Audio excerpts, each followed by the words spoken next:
Link is still my favorite tech in the game.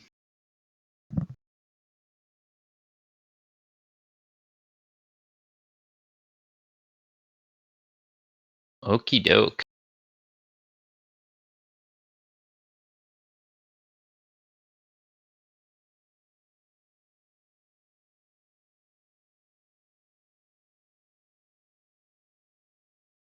All right.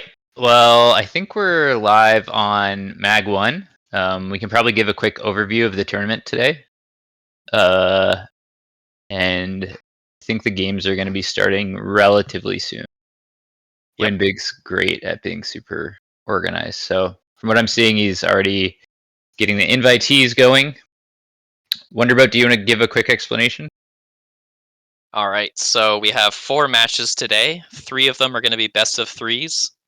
The only best of 1 is going to be between the 2 losers, with the idea being that, the winners are going to be, in theory, the higher skilled ones, so we won't have some really hype best of 3s with them. There's a $200 cash prize for today's test. I'm calling it a test because this is a sort of a test. It's not going to be the exact format, but we're sort of testing the production line for a future ongoing league that's going to be very reminiscent of StarCraft's GSL from StarCraft 2, which is a very famous long-running tournament. So we're hoping to sort of emulate that within Mechabellum. Nice.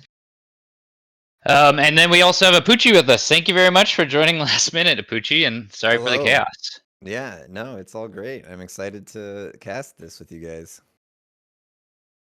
All right, excellent. Well, we're already jumping into game 1.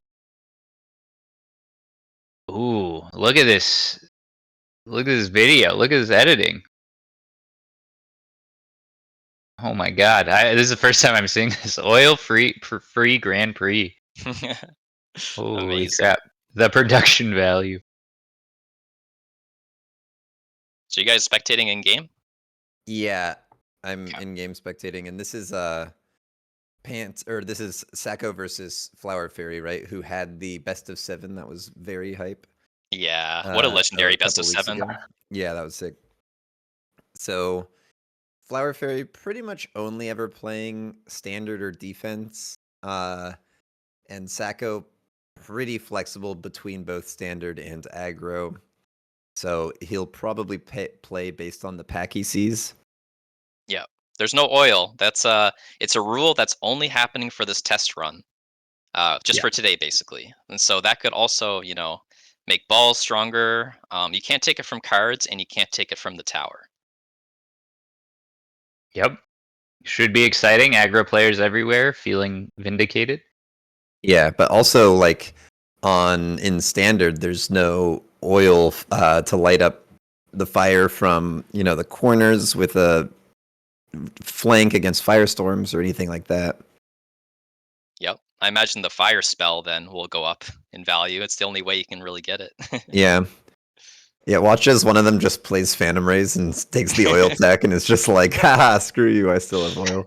Yeah, you might need fire somehow. Ooh, Sacco gets the God Pack of Typhoon Spec Ball Crawl. Amazing. Flower Fairy maybe thinking cost control. Yeah. Sacco has been liking the Tarantulas, so maybe he's considering the Fire Badger spec. Yeah, I've been loving Tarantulas too. Me and him have been chatting about it. He actually takes them from drops now, from Bear like fairly often. Yeah, I took Improved Tarantula the other day, and it's looking pretty strong now. Yeah. You can get more splash than a Scorpion. It's insane. Yeah, 16 splash or something. Yep. So they do take the expected packs. Flower Fairy setting up defensively. And Sacco presumably checking out the enemy specialist and thinking, what is it? Do I start 1 arc light? Starts 2 arc lights. Immediate attack enhancement. Yes, as cost control, you want your arc lights to get a little bit more attack against the crawlers pretty much as soon as possible. So if you have 100 floated on turn 1, you might as well do it turn 1. I don't think you have to do it turn 1. Yeah, there's no breakpoints, right? Or was there crawler versus crawler breakpoints, actually? It's Which there won't might be matter, but crawler Yeah. versus crawler, but like once Sacco clicks defense, Flower Fairy has to click attack. yeah, exactly. And you don't really want to have a turn where you're behind that click. And Mhm. clicking it on turn 1 like helps your arc lights clear balls, which there's nothing here that really does well into the balls. So he takes the horizontal sledges. Yeah, interesting. Not too worried about the slowing down the balls. I guess it works out. They're still Might going get 1 by 1. tower. Oh, no hero ball today. No hero ball, but 3 hero crawlers. Yeah, true. Well, looks good for Sako here.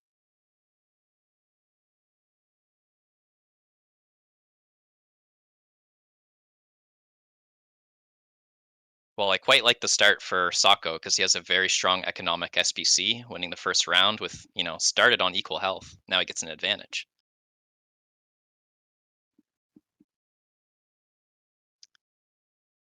Mass Scorp, Mass Overlord, Mass Rhino, or Quick Telly. Lots of mass-produced options here. Yeah. Flower Fairy likes the Mass Scorpion. These are going to be very debuffed, Yeah. but very, very easy to spam them out. Yeah, you can really go wide with those if he wants. Phoenixes. Well, there's no anti-air for Flower Fairy. Having air is very good against the Scorpions.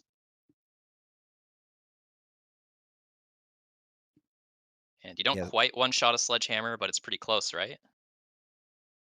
With the Phoenixes. yeah, 30-95. So I think if he clicks attack up, he actually does against cost control sledges. Yeah, might be a good future turn.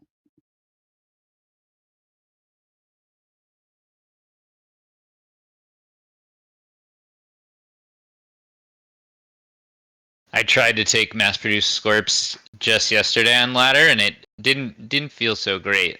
So I'm really interested to see what he came up with, or what he comes up with. My general thinking, Yeah. like I wanted it for like very effective and cheap acid, and I couldn't quite figure out how to make that work. I'm pretty interested to see what they do here. Scorps are just a unit that, at least against the small units, do not need their attack stat at all. Yeah. And against a push, don't really need their range either. So you just sort of aren't really worried about any of those debuffs, except potentially the health. Yeah. Yeah. Here comes the Typhoon with bear-like drops. Ooh, Fortress, Sandworm, Phantom Ray, and Stormcaller. All one-ofs. wow. Uh, Worms have been pretty popular. Flower Fairy is a Fort Anti-Air Enjoyer, and will Holy. snap pick Fort Anti-Air into untacked Phoenixes regularly. That is crazy. That's like unhinged GCU energy. Yeah, That he did it to me in the finals of a recent tournament, and I was kind of crushing it, but then didn't play around Rhino Drop and lost, and I'm still sad. But yeah, he likes this. Sacco can sell out. Sacco can go War Factory anti-missile, or he can sell out and go War Factory range. I really like Um, selling the Phoenixes. I don't know about you guys. yeah, I think with them. Oh, he jumps Ooh, we them text actually. them. That's 100. That's an Yeah, investment. but they are going to be on the opposite side where the Fort A won't play, and Fort AA not particularly good at killing Phantom Rays, especially not level 3 Phantom Rays. Yeah, you could keep the Phoenixes if you want to invest in some tankier air units in front. Yeah, I think you're happy to like sell one and put the other in a annoying flank position or something. Yeah. But Sacco, knowing that there's Scorps there, which can cover the Typhoons a bit, just wants to push the other side with his Typhoon Phoenix. Although one thing that is a little funny about the mass-produced Scorps, we were saying into balls their debuffed attack is fine, but actually they do not one-shot a Typhoon, whereas normally they would. Oh, wow. Yeah, that's big. They are paper So scorpions. Yeah. I don't know if this was already discussed, but looks like Sacco is doing the full jump just to the left side. like Yeah. giving up Yeah. on right side. And I've heard Arbiter talk about this a good amount as well. And I mean, it's looking pretty freaking sweet right now. Yeah, you get a strong swing, you get your specialist free unit, you get the bear-like drop, you Yep. jump drive your phoenixes, you're gonna sell out of those balls anyways. Like his entire team is very effectively moved in one turn. Yeah. Yeah, it's such a cool idea of like, okay, I have a handful of cells that I need to do, and then I've completely jumped to the other side, and you're stuck on your side. And now you have to decide like, do I want to sell as well? But you're already behind um on the cells, so you're sort of just down material value. What's Yep. interesting is that that tactic is usually used with oil to make it so that the part the place that you abandoned is basically useless, but you can't do that in this day because we've banned it just for today.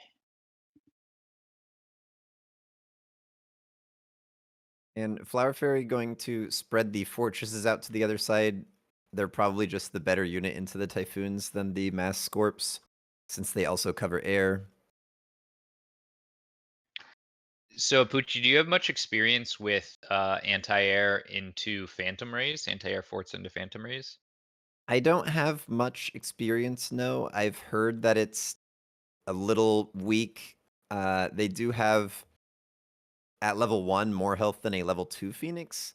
But level 2 Phoenixes like are known to be cleared by for anti-air, so Hmm. the level 1 still can be cleared, but it has access to the energy shield tech, which makes it a bit more robust, and they tend to scale levels pretty well if they're killing anything. Yeah, I mean there are games where your phoenixes get big enough to survive Fort AA, so I feel Yeah. like that definitely can happen. Therefore, with Phantom Rays, Yep. And they won't anti-air the Phantom Rays while they're stealthed, I believe. I think that's right. Yeah. We saw them shoot at the Phoenix. Yeah, which is sort of interesting because I'd assume you want it to target the Phantom Rays over the Phoenixes, but it seems to Y be working out fine here. yeah. Yeah, this air transition has been pretty good so far. Like when the Yeah. Scorps were there, that's one of the best counters to Scorps. Yeah. And Flower Fairy had to commit a card and a 100 cost unlock and a Yeah. couple deploys to play these Scorps, and they are doing absolutely nothing. Yeah, Well, really great play from Sako. they're clearing chaff. Yeah, the anti-swarm. Now, notably on this side that Sako's switched to, he has very little chaff, and it looks Yep. like he's not really going to get more. Ooh. Ooh. Energy Shield Phantom Rays this early. He's leaning Yeah. into the forts. He doesn't care. Got a loan coming out from Flower Fairy here for the barrier. That's a Okay. power. Yeah. It makes sense. This game could be over this round if he doesn't loan. Yeah, I think I like round it. 5 is a perfectly reasonable time to start loaning. For such a big tech as well. Could be Yeah, and huge. it looks like they're each spending 1 missile on the round. Yeah, interestingly, only one fortress though he's able to afford, which is not ideal. I feel like when you're doing the anti-air defense, you sort of want to be getting out two fortresses at least for. I feel like when Yep. you're against something sort of chunky, Yeah. critical mass is super important. Yeah. Especially with anti-air barrage. Yeah, Yeah. All of the chaff has been missiled out on Sako's push because he doesn't have any late chaff. yeah. I guess he is a little But short there.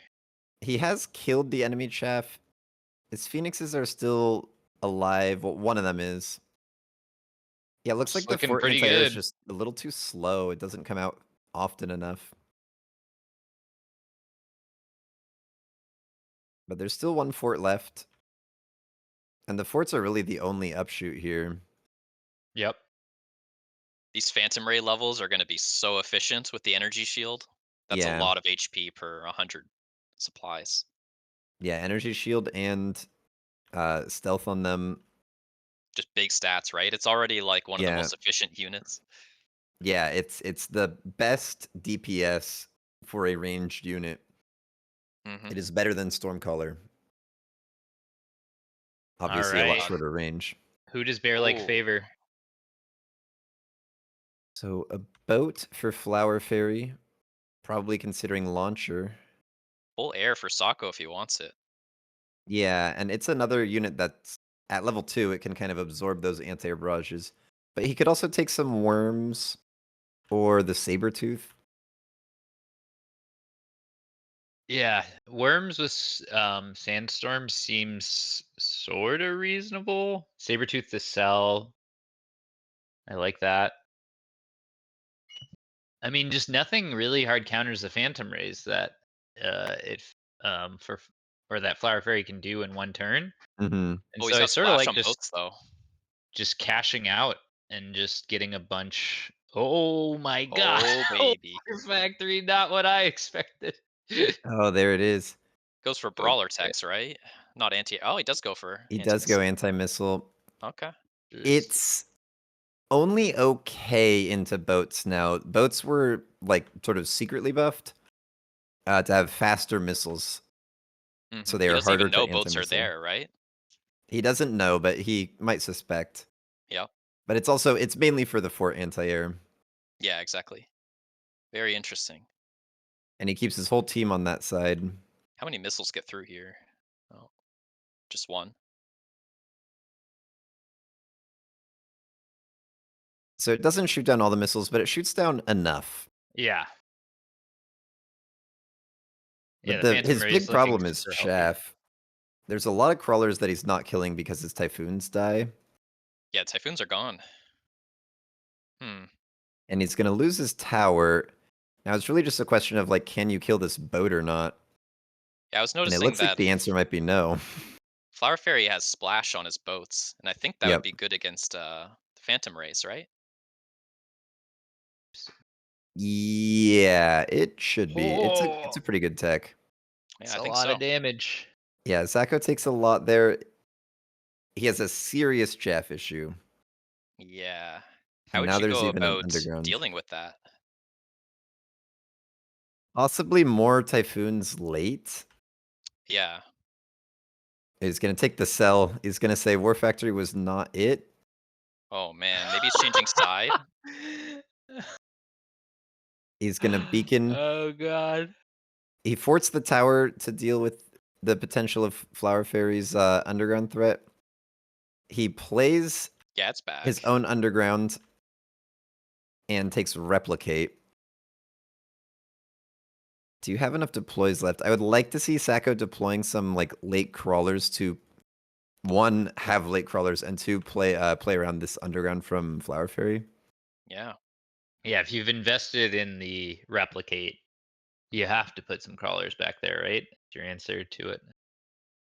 Yeah, it's good too. I mean, red doesn't have great chaff clear either. Oh, he deploys a typhoon. Interesting. Yeah, he needs some kind of chaff clear over there. Yep. That's what war So, factories are for. yep, he's just going to rely on his fortified tower to hopefully hold long enough. Doesn't hold that long. It's 2 whole packs of crawlers. Yeah, This looks dicey. they're both lone range speed mass recruit. Yep. Okay, crawlers spawn in. Head into tower. How long will it Yep. hold? One of the Phantom Rays is going to fade away, clear a couple of them. Oh, typhoon turns around? Ooh, wow, that Typhoon turning around is huge. Oh, it's decided not to anymore, though.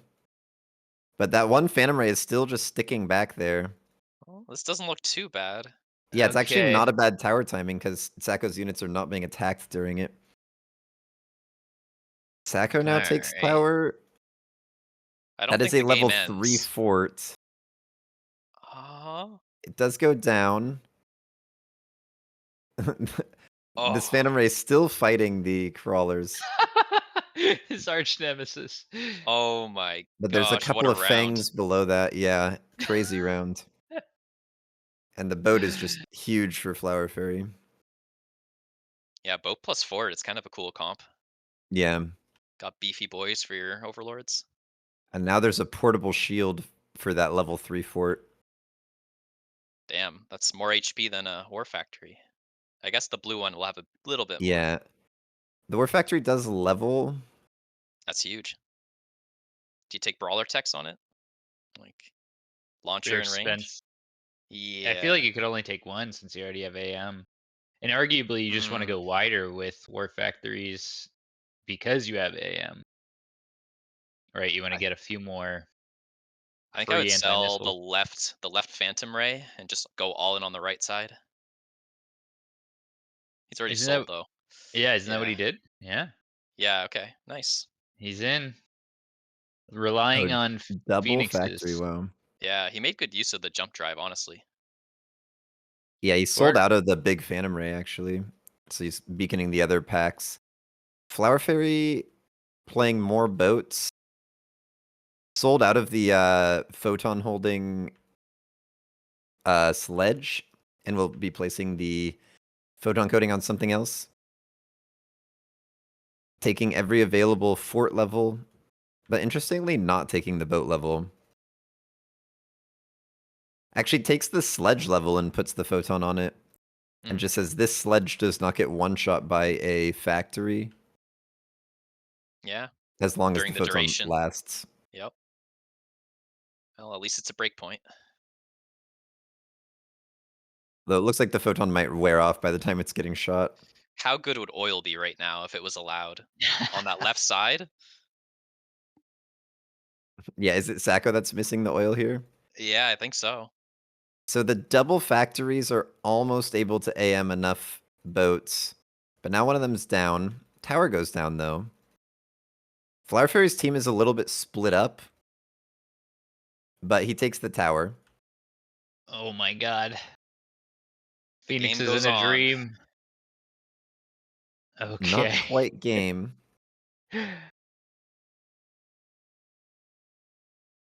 But Flower Fairy is just scaling up. Yep. More fort levels.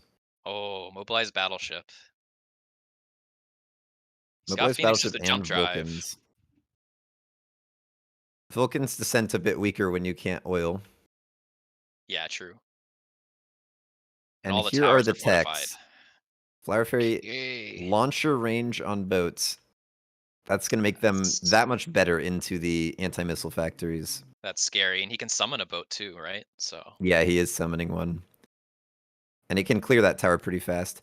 Sacco placing Phoenixes in the back where they might cover the boat drop.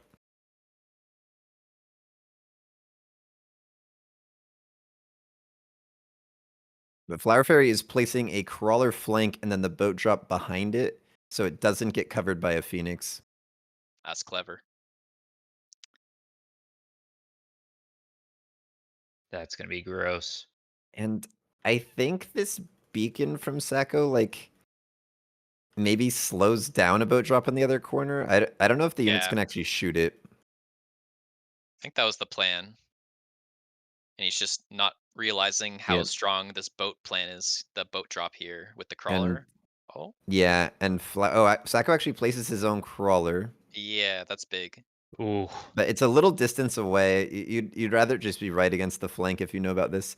Flower Fairy going to missile out a lot of crawlers. I really don't like where Sokko put the bottom right Phoenix. Like, it's just gonna die to the boat here. That's so sad. Yeah, yeah. He misread what this play could be. And it is This tower safe. the three amigos trying to intercept the missiles by just packing them as tightly as possible. And the retreating Typhoons clearing the chaff out. Yeah, that's beautiful. Is it enough? Or will the It's not looking Oh, like it's enough. it's not enough. Down to No. the two amigos. And the War Okay. Factories go down. War Hold. Factory does not counter No. boats. GG. It's a spicy first game. That was a hell of a game.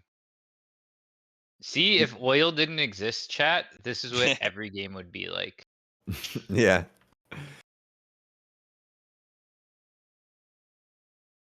What a game. Couldn't ask for more. Yeah, I guess Sacco went into the anti-missile factory on the turn that Fairy went boats. And it ended up being pretty rough because the boat just kind of overwhelms the anti-missile and wastes a lot of the anti-missile. And it's still pretty effective. And I think Flower Fairy's chaff game was just a lot better, partly because Sacco jumped to the other side where he didn't have chaff, and his chaff was able to just be missiled out. He loses his typhoons too quickly, and therefore can't clear chaff. And then his Phantom Rays get stuck. All right, so game 2 for anybody that's just tuning in. This is the oil-free Grand Prix, put on by Win Big and MAG1. This is our test tournament leading up to our game's already up. Leading up to a Mechabellum League with group stages, followed by a finals round of a tournament. This will happen over the next few weeks. First round of the group stages is starting on the 30th. And I do not run this channel at all, but if anybody is enjoying the content, please follow MAG1. Winbig has put in a load of effort to get this going, and he's got a lot of plans for future tournaments, and I'm sure he'd really appreciate a follow. Yeah, and this channel is just where a lot of tournament action is going to be happening. Exactly. And a lot of, and like, there's a lot of sort of in between action too. Just little impromptu best of sevens, the potentially the cash ladder or something. I don't know what all is in the works, but this is a good channel to follow just so that you don't miss any Mechabellum tournament action. Yeah, pretty much every week there should be something coming up, if not more often. So Sacco kind of going with the salty run back here. It's the same specialist, Takes right? It's the same specialist, and the only difference is that he starts arcs instead of crawlers. Mm. And Flower Fairy once again cost control. This time he is Arclight Stormcaller, as opposed to I think it was Crawler Sledge, but Yep. very similar matchups. And Flower Fairy actually starting with the storms on the outside, even though Sacco is very obviously aggro. Which the conventional wisdom these days is like storms inside against aggro, outside against standard. Mhm. No hard and fast rule, though. Everybody has Yeah. their own style. Yeah, sometimes you just put them right in front of the tower. Yep. That's what I've been doing lately. I just like having the meat in front. Yeah.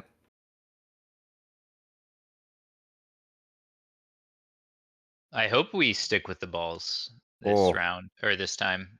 I want to see the oil-free taken advantage of. yeah. Yeah, And those freaking Scorps. the 3 crawlers kind of winning that round for Flower Fairy. Yeah, it'll Sacco's probably position protect it. didn't quite pull all the crawlers. Ooh. Ooh, Fang, Wraith Ball? Come Mustang, on. Give me Wraith, the Wraith Phoenix. Ball, please. Yeah, I like the So Wraith here. Flower Fairy expecting Wraith perhaps takes the Phoenix. Yep. Good read. Yep. Phoenix looks very good for him. Sacco knows he has Typhoons coming, so maybe he's not that excited by Wraith. Maybe he wants his own Phoenix. Mm. But maybe he wants Mustang or Fang. Yeah, it's the Mustang. Very good against all the Phoenixes, right? Yeah, and if you're ever looking at a drop and you're just not sure which unit you would actually use, just take the Mustang. It's that easy. I Like used to think like that, but I don't know. I'm getting scared of doing it now. Yeah. So Sacco placing his Mustangs just behind the balls, leaving a little gap, I'm scared. The Mustangs are gonna die. but he Right. puts a flank Oh, okay. crawler to make the storms not shoot, because otherwise this positioning would be kind of terrible. Yeah. And then by the time it shoots again, they've mostly stopped moving, so they don't run into the shots. We got 5 hero crawlers this time. Yeah. Yeah, he didn't quite fix that, did he? No, it got worse somehow. Yeah, it's somewhat random how they split sometimes Yeah. when they're He got looking at tower this time, equidistant though. targets. Yeah, and the Mustangs get the juice from the Phoenixes. It looked like Hell they yeah. did level. No, they did not. Not enough juice. Requires more juice. More And here's vitamin the C. Typhoon. Ooh, Sacco's Snap snap pick. picking the firepower system, doesn't even care about the power train or the advanced power system. Yep. He needs the firepower control system. No There's choo-choo. there's no oil. Come on. We could have gone so fast. Yeah. I thought he was gonna snap pick the speed. I think you would have snap picked the speed. No, I would have hovered it and then gone, oh wait, but there's firepower. You Oh, can't I don't skip it, know. yeah. Yeah, it's so hard to skip. Look at this deep flank we got. That's pretty Yeah, spicy. deep Typhoon flank. These can be really annoying to clear. Certain like configurations of Crawler Typhoon can just like take forever to get out of there.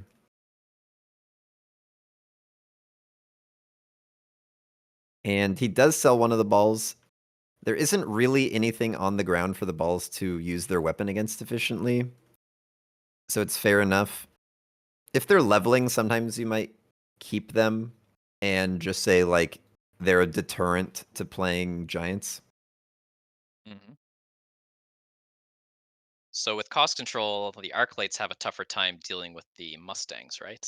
Yeah, they hit for 345. Mustangs have 343 health because Flower Fairy has clicked up attack, but Sacco Okay. has not clicked up defense, so he needs to click that defense up and get the Yeah. Mustangs back out of range. But it's only really an issue if the Arclights are on the Stangs. So he did level up this tower this time, so these 5 blue Yeah, crawlers won't take it down. they are blue now. And the flank just gets in. Yeah, it Yeah. looks strong. And now the Mustangs have They got had the their juice. thirst slaked.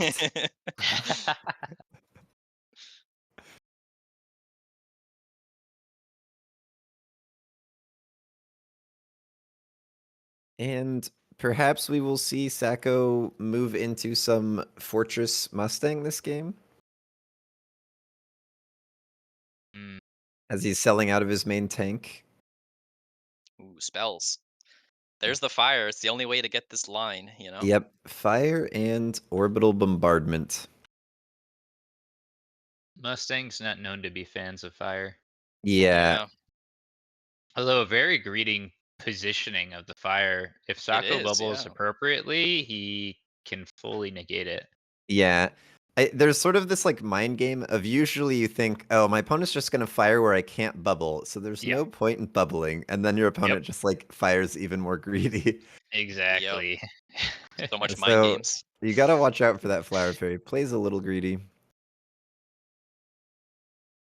But this fire Yeah. won't really be good by the time it comes back most of the time, because Sacco will have gone into something with bubbles.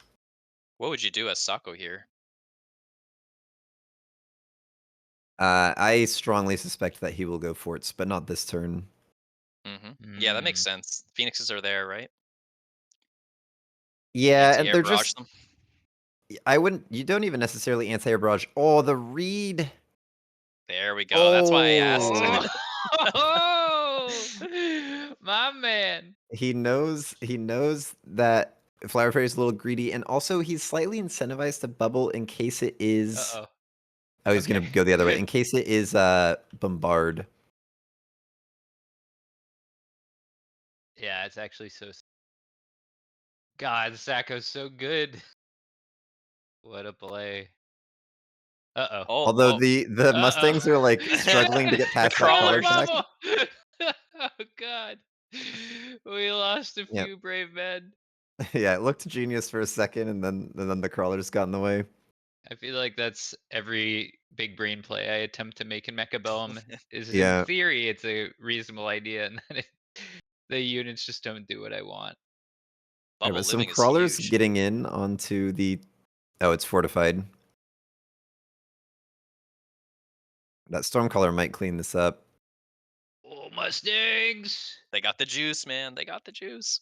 Oh, They don't quite kill the Phoenix, and that is a firepower Phoenix. Yeah, He put it on the level 1 so that it could clear the Typhoon a little better. that's pretty smart. Bombard Oh my again. gosh. It's one of those games. Yep. Yeah. Bell Andes rejoice. Advanced Efficient targeting. targeting from Flower Fairy. God. Holy. He is known to be a bit greedy. Health is a resource, and he's perfectly happy to use all of his resources. Yes. His Arcalites are snipers now. It's crazy. The thing is, from Sacco's position, he's pretty happy to play tempo here because he believes that he has the best comp in the game late. So it's okay to be behind a little bit of money or behind a little bit of efficient specialists or cards because he will be in Fortress Mustang and he's confident that he can win from Fortress Mustang. Yep, pretty solid plan. And it is anti-air on the forts. Yeah, I like that.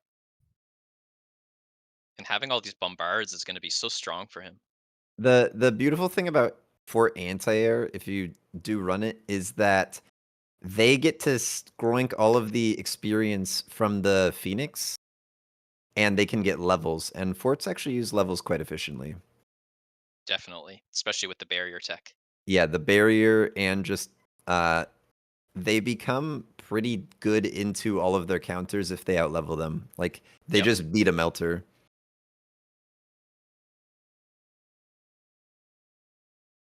Let's see how the bombard does. All right, one hit on each Phoenix pack. Storms go down. The one hit just softens the Phoenix up so that the fort can take it out. Yeah, sort of okay. I think he's happy with how this round's going though. And this beacon and his positioning now pulls everything but one singular crawler to his main force. Might lose one bubble, but Yeah, oh it's my close. gosh, he They keeps it. do get That's saved. insane. Bubble that never dies. Yeah. That bubble was such value. Yeah, this is still that same bubble, right? That blocked the fire the first time. Yep. And he added one more this round. Flower Fairy snap picks the melter. Whereas Sacco snap picks the saber so that he can sell it out. Classic fortress move. Just need more money for your fortresses. Yep. And he's got to position some front stuff to avoid the melter instalocks. And Flower Fairy immediately going to sell the phoenixes. Says, I didn't tech these. You are just down a tech on your forts. And he's pretty happy about that. And Yeah. Melter weapon doesn't really suffer from being cost control too badly. Loose crawlers here against the Arclights. I like that. Theory Yeah. seems good. Slows him down quite a bit. And all of the counters to Loose Crawler are granular damage based, like Mustangs, Fangs, things like that. And Cross Control is weak at doing granular damage because they feel the full effect of their 10% reduction or Yeah, 11%. No overkill. 11%.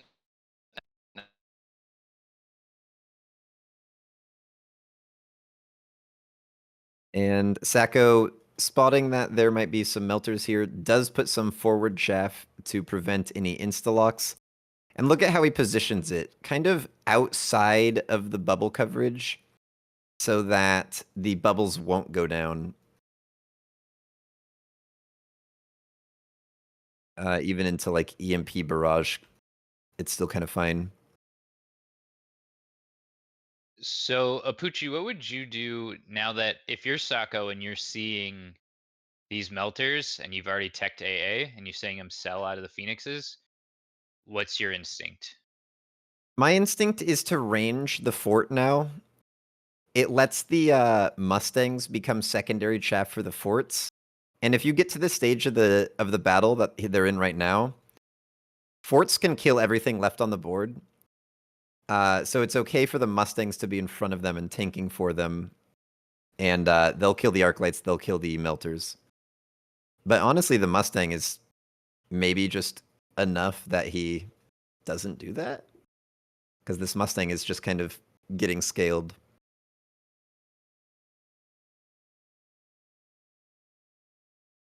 Interesting. Another firepower control system.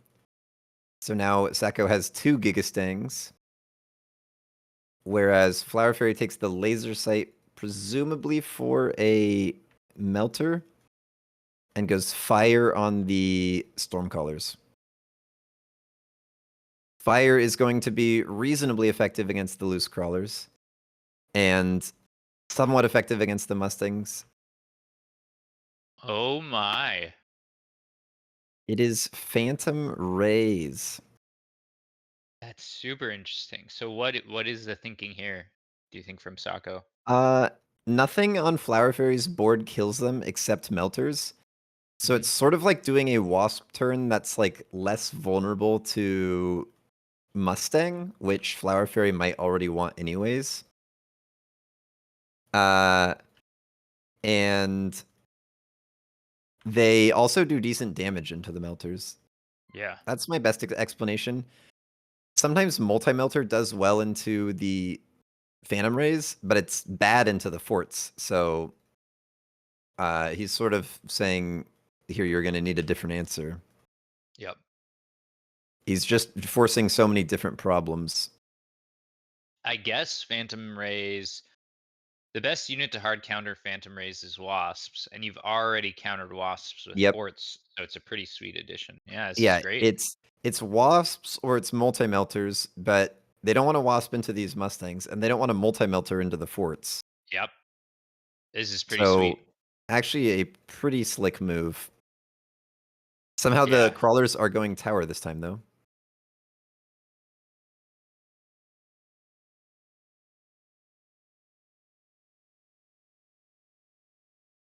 And the elite marksman on the arc lights helps them take down some of the Mustangs, and the melter will eventually get this Phantom Ray. So fire plus elite was enough for Flower Fairy.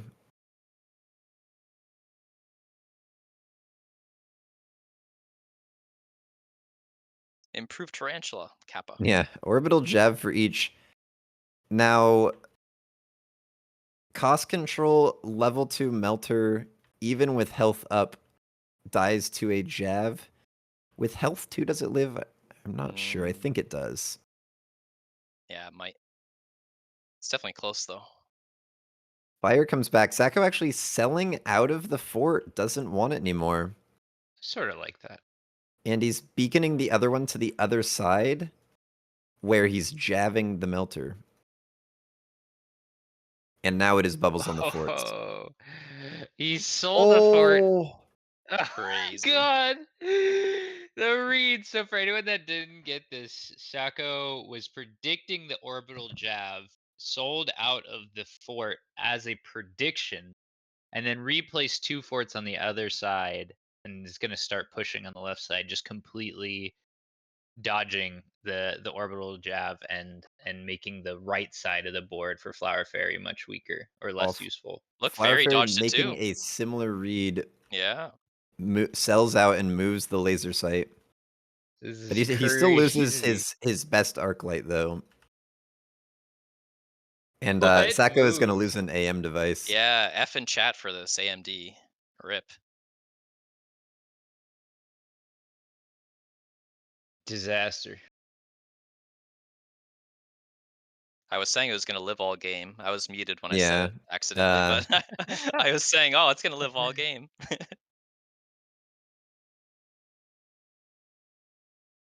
So here come the Stangs. They're working on that melter. Nothing quite going tower, though. And there is a little patch of fire there where the Stangs walk into it. So still not a great round for Sako, despite all the moves. And he's kind of struggling to deal with crawlers. I wonder if Heavy Mustang would be very strong here. Survive the fire. Like the card, yeah. Yeah, if you get lucky. Gorp, Fire Badger, Farseer, War Factory. I like the Fire Badgers for both players. Yeah, I like it for So Sako do for they. sure. Yep. Because for Flower Fairy, it's an answer to the crawl. Well, for both of them, yeah, it's an answer to the crawlers. But they're also a good mid-sized tank. Like, nothing on Flower Fairy's team is actually very good at killing Fire Badgers. The arc lights are close though. He has some of them that deal like 2,500 with no Yeah, charge shot taken yet. yeah. So it's like 5 shots to kill a Fire Badger. Mm-hmm. Yeah, I And think the Sacco Badgers are now very good. moving back to the other side. Oh my gosh. Yeah, the Badgers let Sacco kind of get away without range on his fort still. And he has a very nice tight formation. He also now gets a Badger into this flank where it can draw a lot of chaff and clear some of that chaff. Flower Fairy, meanwhile, fully sold out of the Phoenixes, so the Bombard a little less punishing. Still might clear some crawler packs. And Sacco, with all this money, elite recruits forts. And he's back into the side where he made his Phantom Ray play, which is preferable.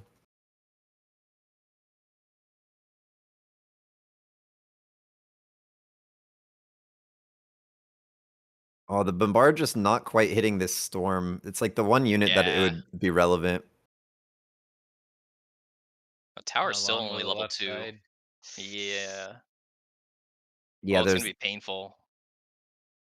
yeah, they're both gonna Oh. get a tower debuff. Looks decent for Flower Fairy. Still has more crawlers going to Sacco's other tower. Yep. Most people don't run crawler summoning anymore. Yeah, he put crawler summoning on, huh? It's looking good. Yeah, he's sort of dealt with the loose crawlers, and he's clearing up the anti-missile devices every round. EMAG Blast. EMAG, that's yep. That is Snap pick not for what you want to both. see. I think it's Sacco. Yeah, Yeah, maybe. it damages the fort shields, but they'll still be alive. So it's not that bad. Yeah, but your Phantom Rays are also just getting free. Yeah, they're getting Or- slowed down. Yeah. But they're not using the stealth that much. Flower Fairy, of course, going to have to bubble up to protect from this EMAG. And Flower Fairy with a more spread team just keeps taking this other tower and having his other Yeah. side do well. Sacco leveled it up one more time, so it's level 3 now, but still, I mean, there's gonna be a bad timing at some point. Yeah. And in these drawn out asymmetric fights, crawler summoning gets more and more value. Yeah. Yeah. It really just comes down to how well can Sacco protect his Mustangs. It's actually a retreat beacon coming in from this melter. I guess that melter did very little damage last round, so Yeah. maybe it'll be better off in the back. And Flower Fairy has taken the tower up to level 4. Oh I like that. my. Yeah, it just says, yeah, you might be able to take this tower, but debuff only lasts 3 seconds, and I have a melter in the back ready to clear you. And it's 5 more AM devices for Sacco. Ooh, the melter got its beam onto that fort shield, though, on the Badger inside. This time, everything is getting drawn over to Sacco's board. He's improved his pull a little bit and is actually letting the fire clear Flower's own crawlers. Wow. Yeah, looks kind of okay, I think. Both Yeah, he's players are got a making such lot of good moves. stuff. Now the fire's kind of gone, and how soon are crawlers? They're in about a second. The Giga Mustang is Maybe like alive 3 and kicking. seconds. Yeah, and there's a fort shield still up. Crawlers come out. Dang. The big melter that was beaconed is so strong, though. Oh, And that will do That it. was so close. Yeah. Nice plays by Flower Fairy. Yeah, For some really reason, impressive. I'm not seeing the game end. yeah, same. Or am But the, I? but the game appears to be over. If one Sacco. adds up the We damage. need a rematch. We need a rematch. That doesn't count. Yeah, it doesn't count. Your hero needs a new game. Nice plays from Flower Fairy. And able to handle the forts well, just showing like, yeah, I sell my Phoenixes, I go melters. You've committed a tech that's useless, range is more expensive, and he doesn't have like quite the text to have the great Melter matchup. There's no Fang summoning. There's no like elite or double shot.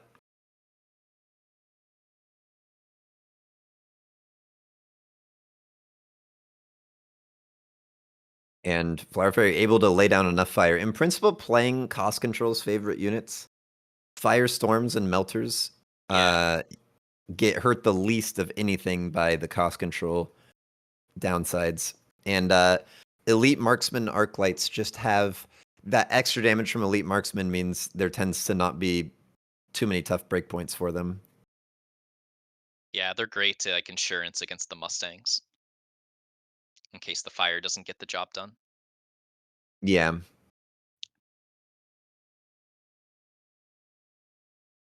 Okay.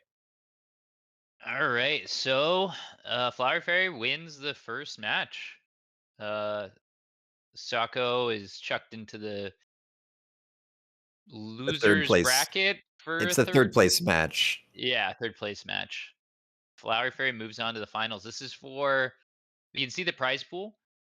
First place gets $100, second place gets $50, third place gets $30, and fourth place gets $20. So some nice money on the line for pretty small tournament. And our upcoming matchup will be Forgotten Arbiter versus Miasim. Miasim famously in charge of balance on the dev team, and Forgotten Arbiter just a all-around great 501 player. So we got our hands on some stats, and Forgotten Arbiter's Smurf underdog has a 90% win rate. Now the sample size isn't crazy, but still 90%, pretty freaking insane. Yeah. So maybe the biggest claim to fame there. Yeah, Arbiter has a pretty decent argument for being one of the best players in the game. Just doesn't like play as many tournaments, so he sort of flies under the radar a bit. But has been pretty consistently dominant for, a year and a half or however long it's been. Yeah, Arbiter to me is a ladder monster. Yeah. He's just, whenever he wants to, can get to number one on ladder, just at will. Yeah. And like you said, doesn't quite grind the tournament scene as much. And that's, in my opinion, a skill set of its own that there's a lot of Mm-hmm. battle tested veterans that do especially well. Yourself included in that list. But yeah, Arbiter, you cannot argue with his ladder results. Yeah, it's probably only a matter of time before he gets a good win under his belt in a tournament. So And that should be. Oh, sorry. Go ahead. I was just gonna say, playstyle wise, Miasim another defensive slash standard mostly player. Uh, Sometimes you'll see him start to cook. Like I've seen him play some weird boom rhinos on the line. Forgotten Arbiter, another very flexible player, leaning standard currently, but he'll play aggro if the pack tells him to. Well, surely he'll play aggro in the uh, oil-free Grand Prix. Hmm. No better I mean, time. and standard having oil out is also. I think I've heard Arbiter say actually like he thinks that oil is more toxic in standard just because of the big fire plays. Yes, Hmm. I agree with that statement. Yeah, I think I agree too.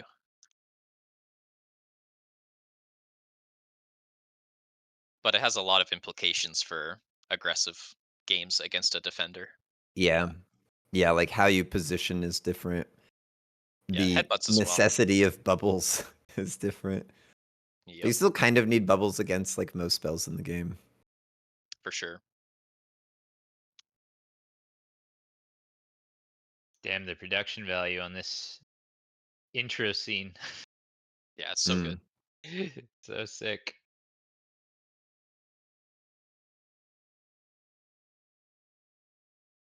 Sacco unfortunately lost to Flower Fairy. He's in the third place match coming up after this, I think.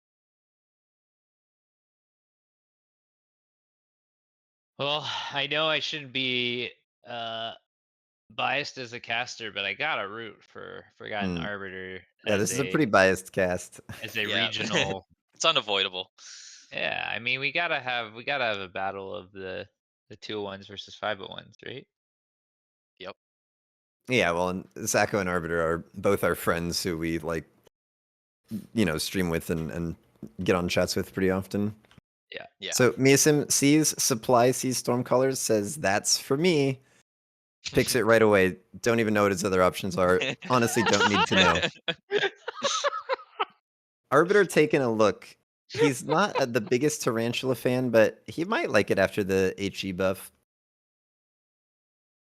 He Yeah. will go quick supply Fang Tarantula. Is he a believer? That's the question. Yeah, is he a believer or is he a sellout immediately? Let's see. Do you ever Yeah. just go double Tarantula here, Mr. Arbiter, despite the storms? He runs the same techs I do, range, high explosive, mech rage, and the mines, which is a great flexible setup. Mech rage a little expensive on Tarantula, so it's kind of a rare click, just because it's 400 compared to every other unit with mech rage. Yeah. Yeah, I don't run it. I put on the AP instead. I think Mm, it's like a little bit mathematically better. It's 250 cheaper, I think. yeah, it's the same DPS. You just don't have quite the attack speed, and you don't have the move speed, but yeah, much, Mhm. much cheaper. Mhm. You can also run anti-air if you want to run like Tarantula Phantom Ray and you're scared of wasps. Yeah. Do you think the tarantula wastes shots if you take mechanical rage because of how like the speed of the projectile and stuff? The projectile's pretty fast. I haven't really seen it waste shots before, but Okay. I haven't paid too close of attention. So Arbiter deploys asymmetrically and just leaves one Fang back to defend the other side. Yep. And he had some crawlers in arriving somewhat late, so he can lock up this arc light onto the tarantula, doesn't clear the crawlers, and then the crawlers get through to take out the tower and the stormcallers. Yeah, that's big. Very effective placement. You know, the Y- more experience you get on the tarantulas, the higher chance you can keep them too. So these are important rounds. Yeah. Yeah, sometimes I'm not paying attention to my tarantulas, but I'm just leveling them, and then I check their damage, and they're just like top damage, top chaff clear. It's weird. Looks Yeah. like Arbiter will lose the round to this storm unless he gets a nice tower timing. Yeah, that's what you like to see. Tarantulas living into the storms. Num num num. Let's see if the Fangs can possibly kill one of them. I doubt it. Nope. Oh, it's Nope. kind of They got close. close.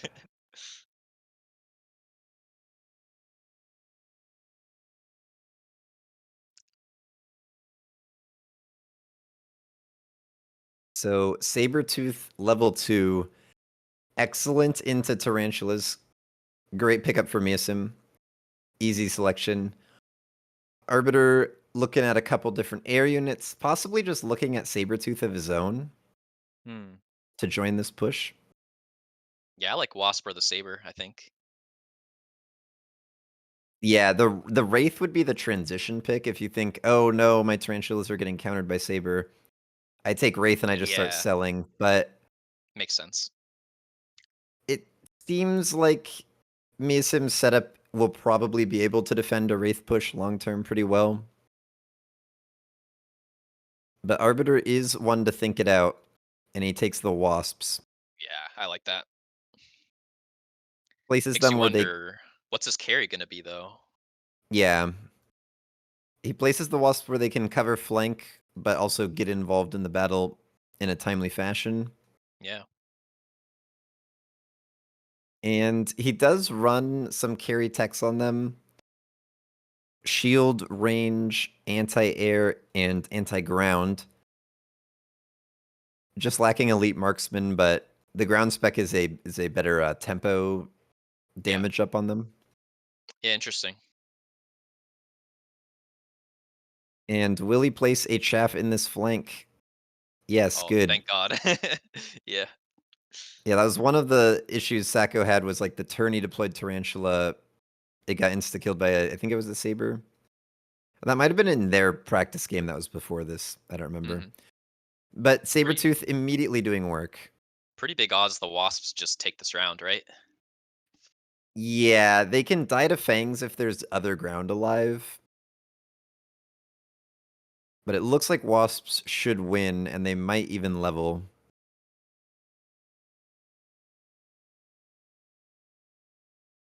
There's a couple Yeah. packs of Fangs, but they're split apart, and there's some Crawlers alive. Yeah, I think the Wasps got it.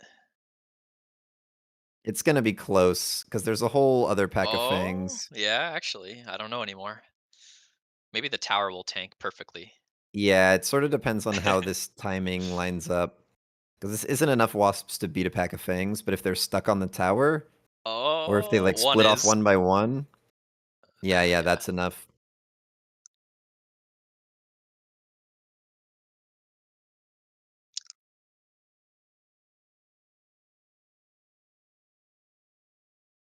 Miasim instantly skips. Arbiter probably gonna want the power system. Woohoo! Let's Yep. go. Choo choo, let's go. Let's fly.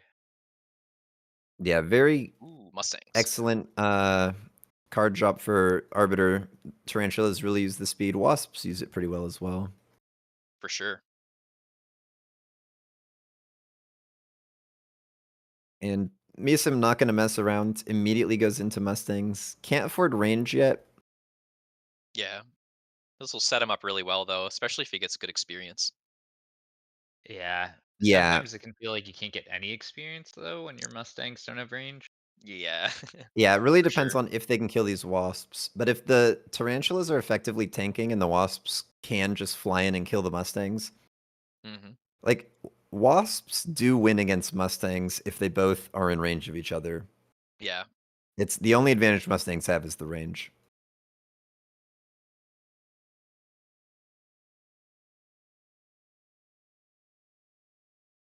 And Arbiter thinking through his deployments.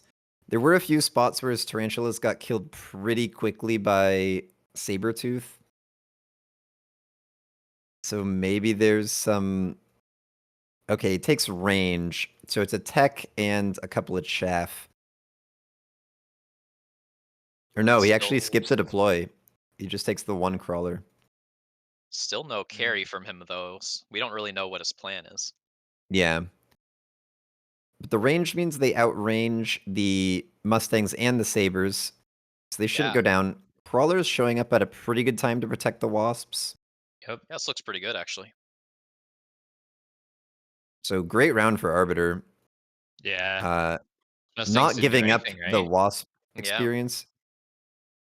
Yeah, denying all this experience is huge and Yeah, getting I some of see your own. 11 Wasps alive, so only one of them died. Wow. So now there's a really interesting decision point, right? If you're Arbiter, do you invest further into the Wasps after having a good round against those Mustangs, or do you think about proactively making other plans out of Wasps? Yeah, you could tech them. You could maybe do like a trick beacon for a round. Mm, Mm, doesn't want to cut the cookie. Yeah, mass produce fort. Pretty quick skip from Arbiter. I mean, mass produce, you lose 30% on both sets. Miasim will take it though, Ooh. whoa. and says, I'm out of Saber, I'm into fort. He runs the same techs as Arbiter. I believe they're both running this package. Hmm. Uh, and this package is quite good for wide forts. You've got the Fang summoning, which is a tech that does not suffer from mass produce or level 1, and you have the anti-air barrage.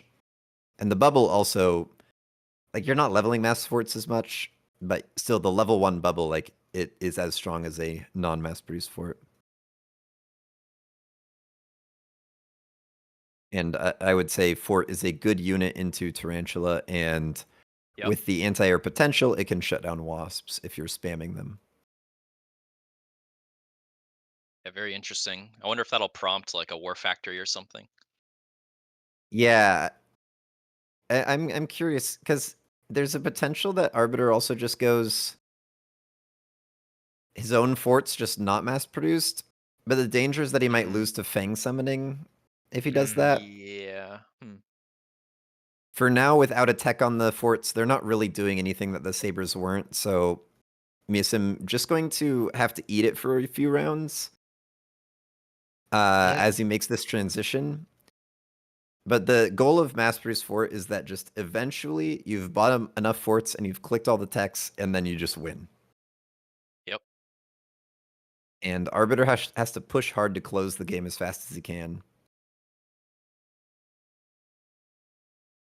Ooh, Incendiary, great for Miasim because it can stall rounds, it can make the game go longer, it can reduce damage taken.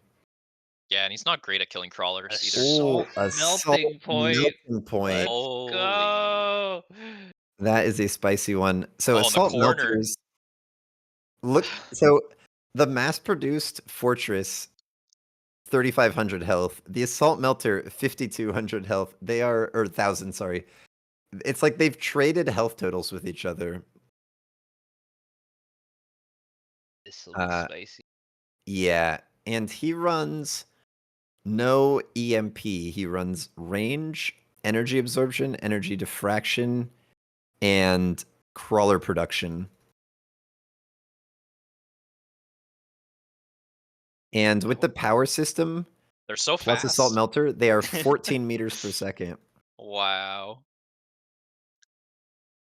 And the fortresses just can barely kill them. The wasps Couple are still wasps amazing. going tower. Oh my gosh, that's amazing. Hero wasps. But the fire making a huge difference for Miasim. He's able to kill the wasps with the range on the Mustangs. And it looks like Miasim will take the round, which is an excellent result for Miasim because the longer this game goes, the more he can pull ahead with the fortresses. I think it's splash time for the tarantulas. It's OP. It may be. Not too expensive. It's only 350, right? Yeah, it's Typhoon for Miasim. Some interesting choices for Arbiter. He goes with the boats, just a little bit more output and a little bit more player HP damage this way. Yeah. It's got ground cannon, launcher overload, wasp and Ooh, photon. I love this. I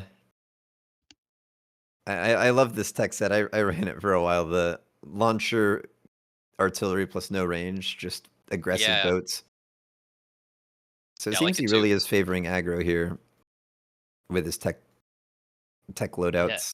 Yeah. I wonder if Arbiter adjusted his techs for the oil-free Grand Prix. So it is energy absorption on the melters gives them even more HP. A level 2 is now 140,000. Level 1, 71. A level 1 melter does not die to jab or nuke. Crazy. It's glorious. That's actually amazing. Time to give them just the so HP fast. enhancements. Temp speed, 17 meters per second melters. Yeah. I wonder if he should have sold out of the wasps now that there's 2 level 2 Mustangs. They still don't have range, actually. Let's see how they do. Yeah, one thing I was noting earlier from Miasim is like having Mustangs with shorter require not a lot of nurturing and money pumped into them, and then the turn after going mass produced forts, which again is like a pretty big money suck. Like, yeah, you sort of had to pick one very early of like, what am I gonna be able to nurture? And the Mustangs are pretty unnurtured. Yeah. And interestingly, Miasim is going to go with a melter of his own in order to clear giants. And it's looking reasonably effective. I wonder if Miasim's just spreading himself too thin though, because sort of to your earlier point, like if you just go mass produced fortress, you usually win. It's one of the most powerful comps, and it just sort of eventually gets there. Yeah. As long as every round he wins is another round he has to keep investing into forts. So even if he has to win the round with something that's not a fort investment, I think it's still good for him. Although now it is another melter and range on the melters. So Got Blue's Javelin. That looks strong. yeah, that Javelin is going to kill the flank defense probably in time for the Oh, Tarantula to live. Oh, is not that gonna get melter it. in it or not? I think it's Nah. not in. Uh, So that actually is a great melter placement for Miyasen because even despite this jab, it will protect the flank. And Arbiter, kind of weird with this melter on the left. There's no chaff clear support for it. So are we going to see a Tarantula over there to help? Crawler summoning. I would also... The Wasps are doing very little now. He sells something else. Oh, he sells the boat.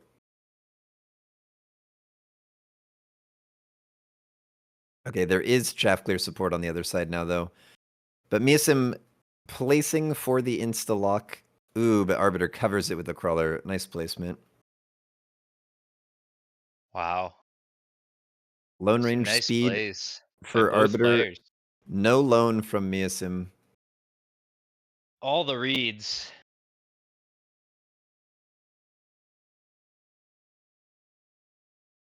But Arbiter recognizing that it's kind of turning into a Melter War, pretty happy to have Crawler production on his bar. Yeah. Of course, he doesn't run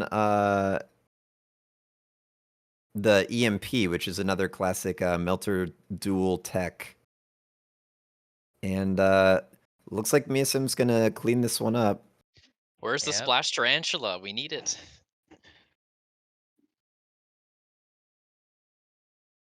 Uh-oh. 501 not looking so hot. Yeah. Yeah, this is a nice defense from Miyasim. Ooh, bunch of Sledges? sledges. They look good. Yeah, both players taking them.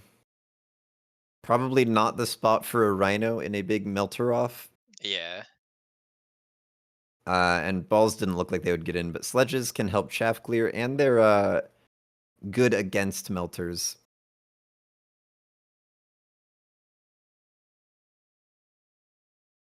Arbiter actually going to commit a tech Mech Rage for more chaff clear.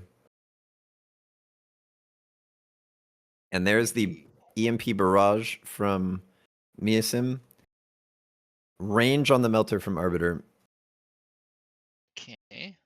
EMP Barrage only lasting 8 seconds now.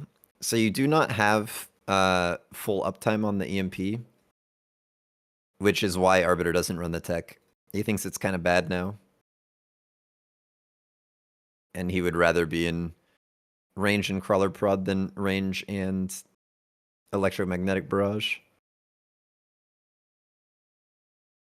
Well, this will be the perfect test of his hypothesis.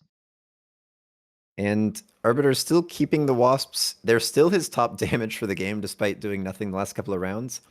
Is just going to beacon them to the other side where there are not Mustangs. And hopefully the Typhoons are dead. And Miyasim, still no range on Mustangs. Just finding them to be enough unranged and at level 2. Yeah, I like that from him. That was a nice call. Yeah. So EMP mostly not landing on Arbiter's melters. He even put some AM devices on the left side to help stop it. And Wasps are getting in at the perfect timing. Sledges are looking good for Arbiter. Yeah, very nice move. Ooh. Gets the And tower. crawlers are going to come out pretty soon. And once the crawlers come out, it's over. Barrage is only going to hit crawlers. It's funny, their crawlers are desynced because of the the EMPs. EMP, which is actually like good for him. Yeah, that's kind of interesting. All right, let's go 501. Come on. Right. What a play. Turns it around. Fire is back. Dude, Just a bunch of mass-produced cards. Pretty easy to skip. Yeah. Miyasim maybe thinking, like, do I want a mobile beacon? Or It's the only like, thing. does he mass produce a bunch of Scorps here or something? I don't know. I don't know why this isn't a snap pick for him. Yeah, maybe he's thinking about the mass Scorp, but I kind of doubt it. Yeah, You only because get 3 of them. yeah, I guess level 2 sledge still dies to it. Hmm.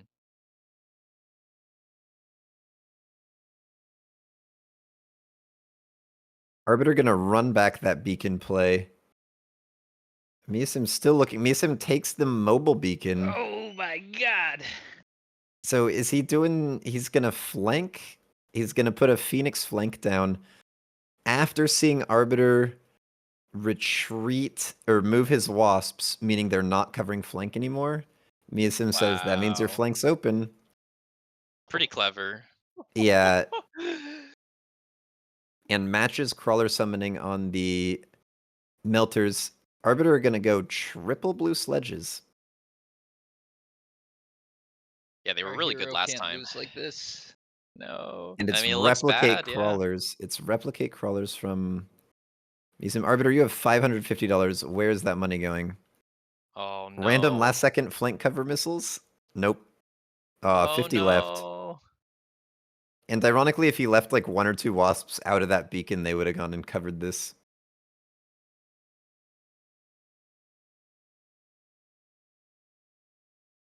So here come the Phoenixes. Excellently timed debuff. With the fire also clearing all of Arbiter's chaff. Honestly, it didn't look like he was doing super well though anyways. Yeah, the fire was pretty big. Yeah, I think so. Sako also pointed out no temp range or speed. Oh yeah, Oh, no loan, no temp range, no speed. that's a problem. He ran out of Arbiter time is then. sometimes a time runner outer. Yep, that has to be what happened.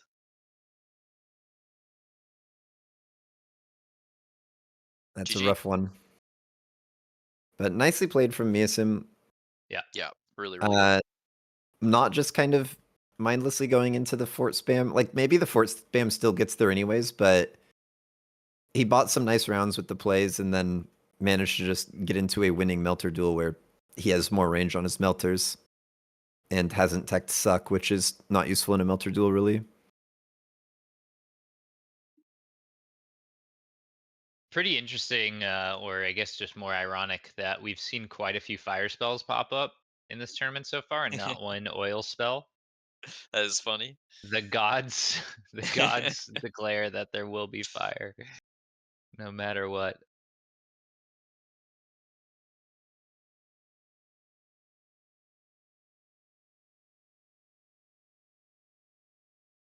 All right, so Arbiter's down 0-1, but this is a best of 3. Arbiter is the last 501 player in the tournament to be able to win the grand prize. So he's gonna need to turn it around. USA chance in the chat. USA. USA. All right, we gotta believe. Get the-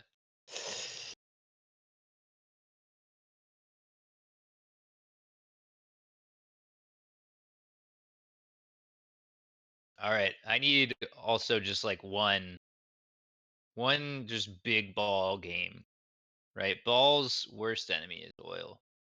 There's no oil allowed. Give me some meaty balls. Indeed. Some non-oiled balls. Yeah.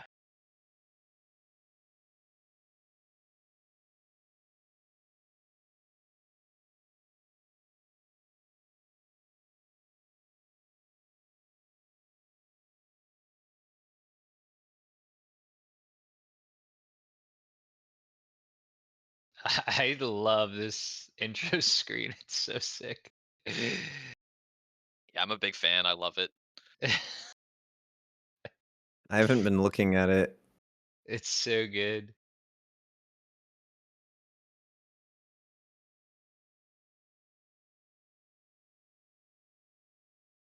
Okay, so maybe a good time to do a few quick reminders. Everyone, if you're enjoying this content, please follow the MAG1 channel.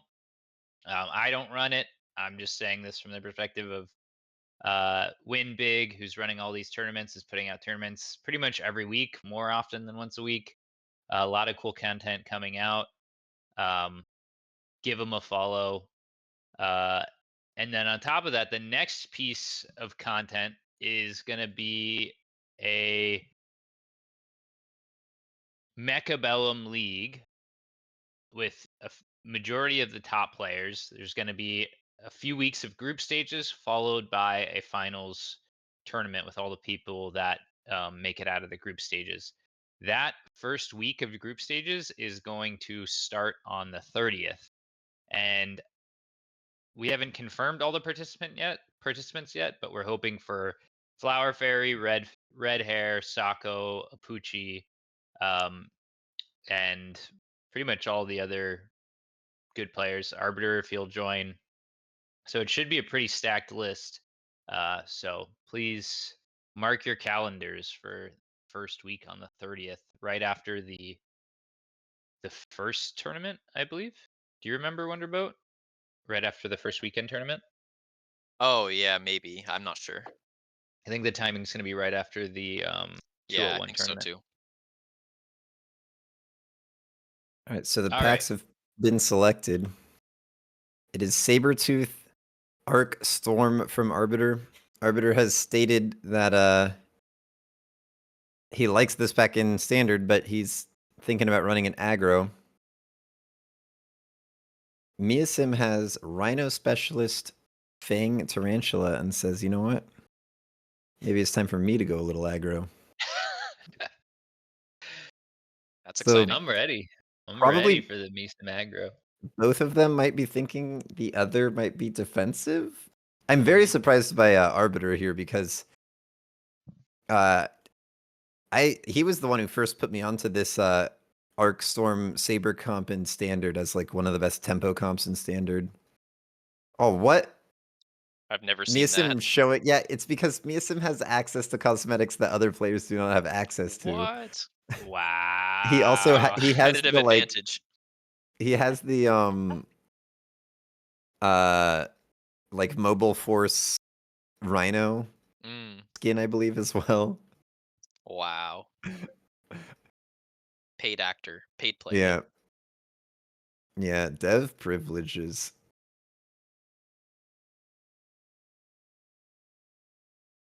Yeah, there's some cosmetics that are in the game, but just the way to earn them has not been rolled out. But All very right, nice Arbiter round with for Arbiter. The Stormcaller headbutt, who knew? OPOP. But now the Sabretooth arrives, and it is one of the best headbutt units in the game. Yeah, very good. With the $100 double shot.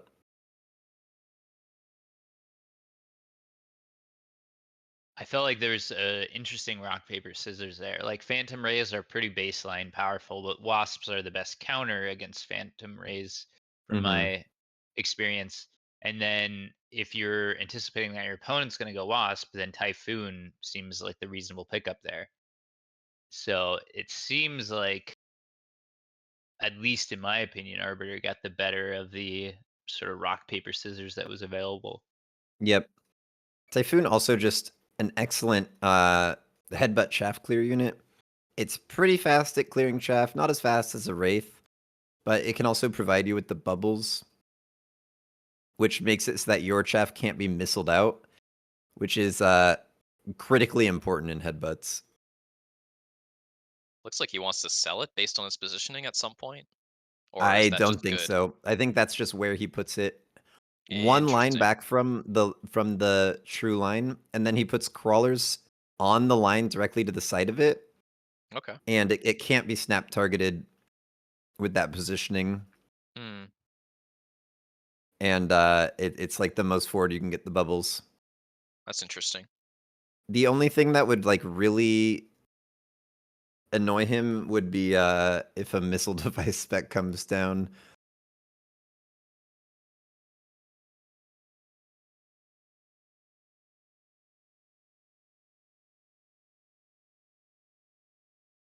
Can the one Alright. Typhoon do it? Yeah, one Typhoon's alive. It should pretty easily clear all these. And that is some nice juice for the Typhoon, but is just shy of leveling 48 experience off. Which is like half a pack of crawlers.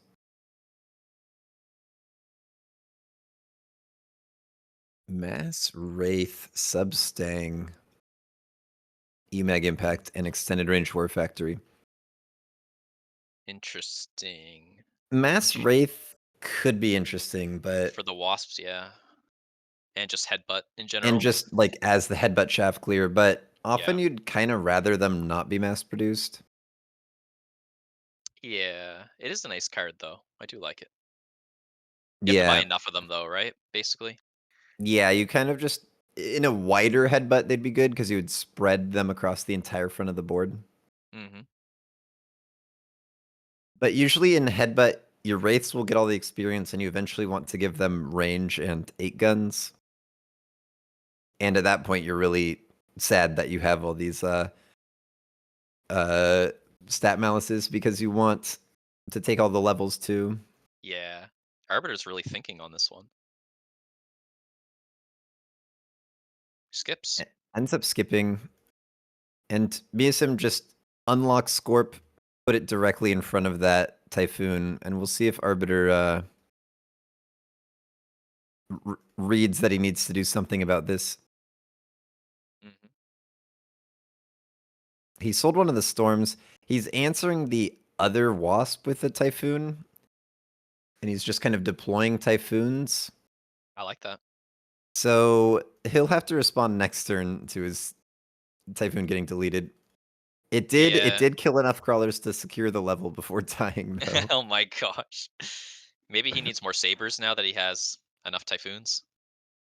Yeah, he needs a lot of deploys. He wants as many sabers as he can get, and he wants at least one more crawler to protect that Typhoon.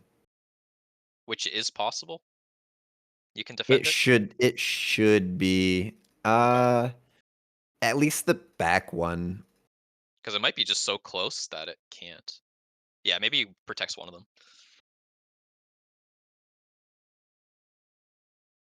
Whoa, I just saw some strange movement out of an arc light, but it's all good. So Musim adding a Tarantula on that right side, it actually kind of deals with the Typhoon on its own. Yeah, it was kind of like It's a just draw. a little bit better of a bruiser unit than Typhoon is. Yeah.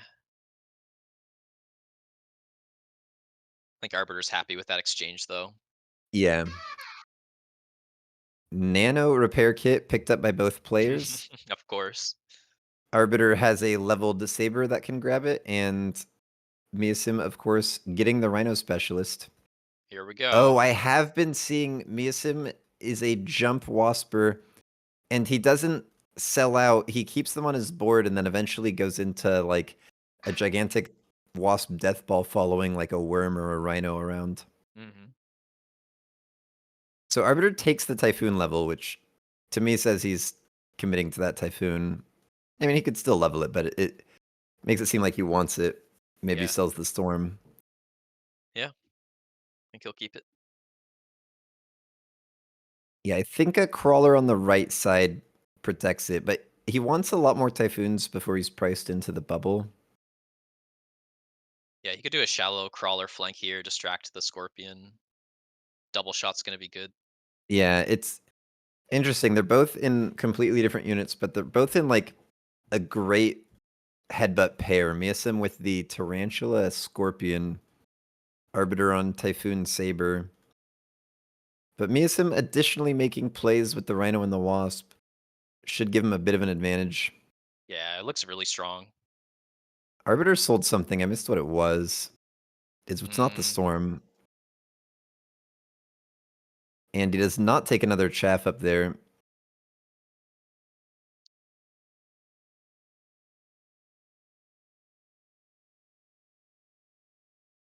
But the Scorp is going to take a lot of shots. It has to clear one bubble, then the other bubble, and then it takes 2 shots per Typhoon.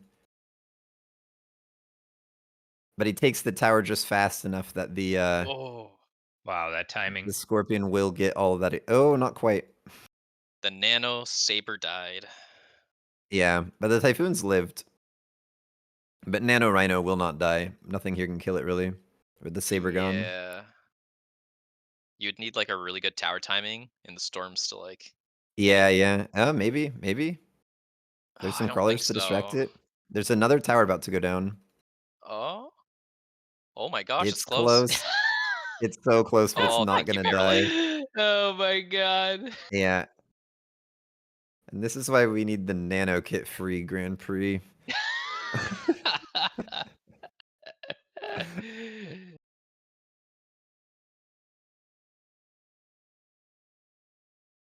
Yes, please. So Interesting. Bearlike Just is heard. considering a cost increase to 100 of Nano Repair Kit, which would be not only does it nerf the cost, but it also means it can't show up on turn 2. It's limited to turn 3. Ooh, Yeah. very I it, interesting. it's the natural nerf that we've been sort of expecting. A lot of items like Portable Shield that used to cost 50 got their cost increased to 100. So it sort of has felt to some players like it was an oversight not to just do the same thing to Nano Kit. So it is a very natural consideration. And it's a bigger commitment into an item that it's an item that you counter with Melter, right? So you have to pay 200 to unlock Melter. So making them pay 150 for the Nano Kit, it's like more fair. Because even if you sell this Rhino and move the Nano Kit somewhere else, like you're still countering it the same way.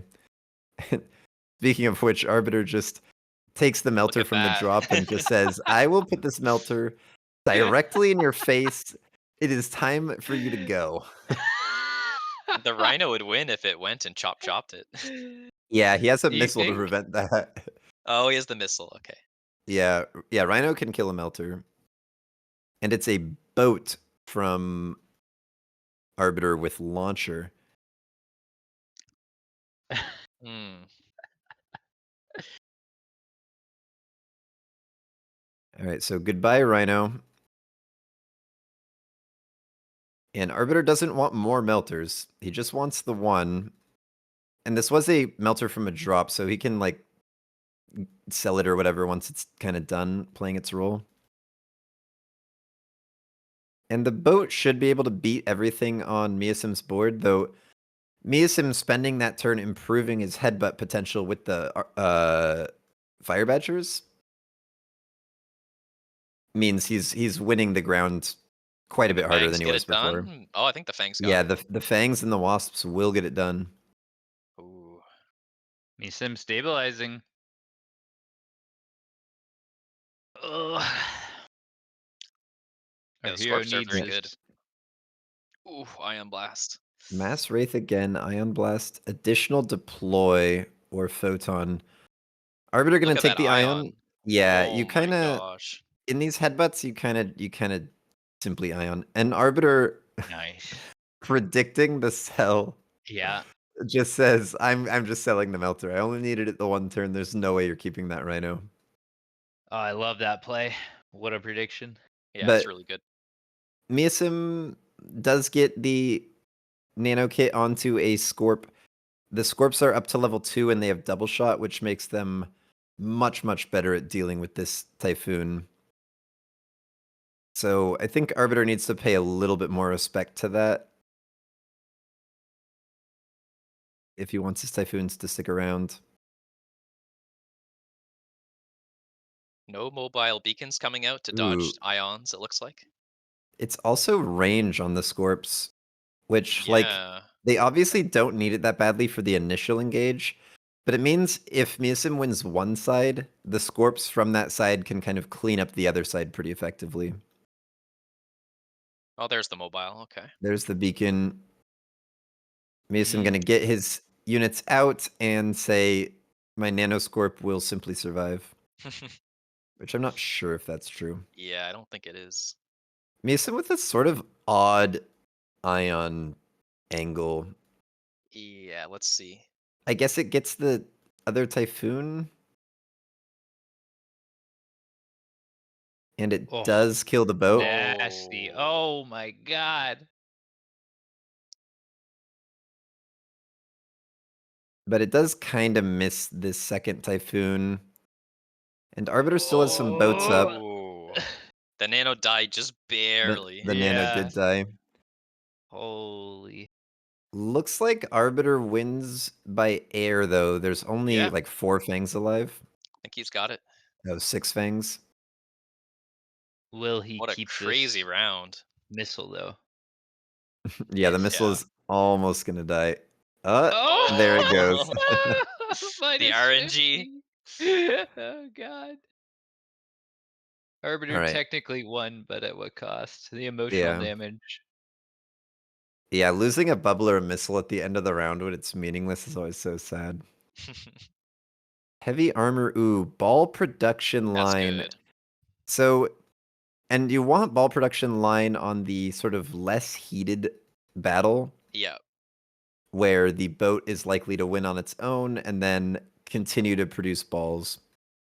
I think that's a very strong pickup for Arbiter here. Yeah, and he sells out of the Saber to put the Nano repair kit onto his He's just Overlord. Taiba. Yeah. Typhoon plus boats. Yeah, and I love it. He has launcher plus Overlord artillery. Yeah. Meanwhile, Miasim going that's- to go boats of his own, Hmm. and he also runs range launcher high explosive mothership, which has been very favored by 201 lately. Yeah, it's like the carry tech. The new carry tech. Yep. Yeah, high explosive got buffed to only have 30% attack reduction. So it got more And splash and is more expensive, right? yeah, I think it was 150 at one point. I think it got just like the splashback that was kind of taken off of the main weapon of the boat at some point. Mm. And but they also were sort of secretly buffed that their missile speed is better, they're harder to intercept, which we saw be very relevant in that first game of Sacco versus Flower Fairy. Gotta love the stealth nerfs. Yeah, but yeah, Miasim probably knew. Mi- Miasim recognizing, I assume it was an oversight that they just like forgot to put it in the patch notes. Mm. Miasim recognizing that Arbiter does not have range on his boats, he can win a boat duel pretty hard. But Arbiter ahead in tempo. His boats don't need Ooh. range. Snipes the tower just in time. Big win for Arbiter. 501 staying alive, baby. That's a big win, yeah. Yeah, and Arbiter has the sort of best giant item with the Yeah. ball production line. So huge. Such a great position to put it in. Yeah. All right, everyone, give Arbiter your strength. One All right, more win. Wraith, We need a Vulcan, win. Steel Ball, Marksman. Those are some high-level marksmans. Yeah, what the heck? They can definitely kill a boat if you want them to. So Miasim takes the Vulcan, just sells it, and goes launcher range. He uses that to afford his boat techs. Mm. And doing a little bit of a retreat beacon. A tricky pick for Arbiter. I'm not sure what he's thinking. Like mechanical division or the big marksman. Would you ever rank? Yeah, I don't like Mective that much into the double shot. Yeah, Scorpion, a double shot Scorpion will clear most of the crawlers. and there's Splash Tarantula as well. Yeah. It's just the And only line that makes sense with balls, I think. yeah, Wraith is struggling. Wraith is just sort of redundant. Oh, he does go balls. He sells one. Okay. Is he gonna like flank or something? No, he puts it in front. Ooh, on the one spot where Ooh, Miasim is sold out of his Scorp. I love that. Arbiter That's says, awesome. well, I will put the balls there. So he just finds the spots where there's no Scorps and adds balls. It's a great line. And it is Wasp summoning. He buys a Mm. Wasp. Is that for shield? He's a little poor. Does not forget to lone range speed this time. He hears that ticking and gets flashbacks. Exactly. And the question is just, is this enough tempo? Because The Wasps will buy him time to get in with his launcher boats. It's looking good.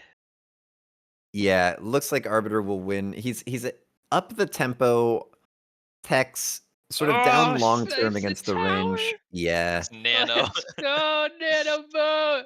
yeah, 501 Nano on the boat. board. We were never worried. Thank God we got at least one. Yeah, and you're really seeing the power of Nano there. Like, if you ever take a tower before your Nano Kit unit dies, it just goes back to full health. You know what the sad realization is? Is like 501 has played aggro every single game, and we've lost every single game except the one game that 201 also won aggro. So we're better than them at aggro, but we lose in aggro Yeah, versus standard. I like to see True. Miasim playing some headbutt. I think it's cool, especially with him as the lead balance dev. I think it's like good for him to be playing all styles. Yes. So true. I could not agree anymore. And he So played that pretty competently. I think his lines were good. He got out tempoed a little at the end, but there were parts of the game where he's ahead, and I think if this game lasts a few more turns, he pulls ahead and wins. He played great, yeah.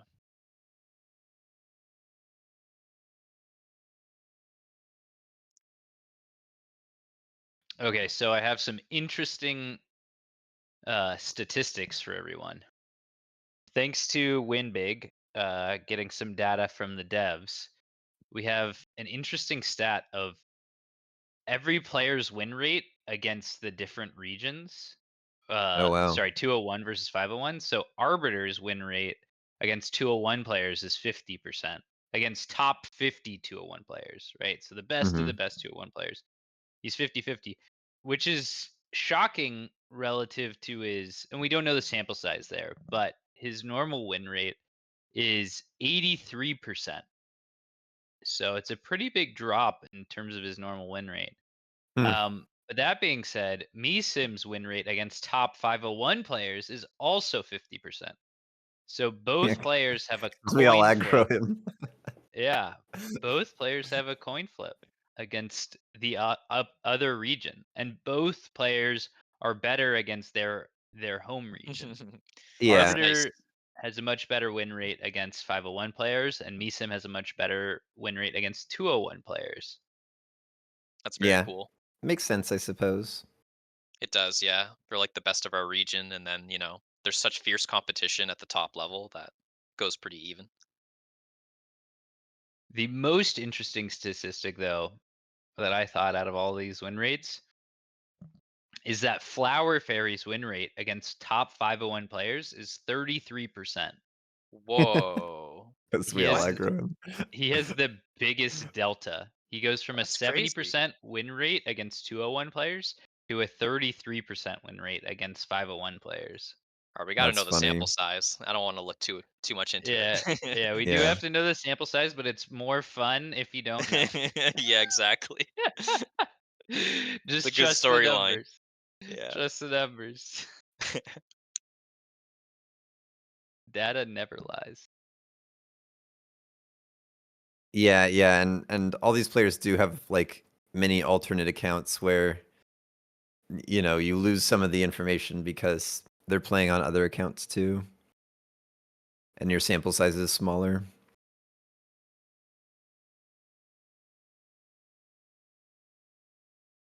But here we go. This is game 3 of Arbiter versus Miasim. Arbiter has a nice Fire Badger pack. Miasim gonna take the pack that Arbiter just ran, I believe.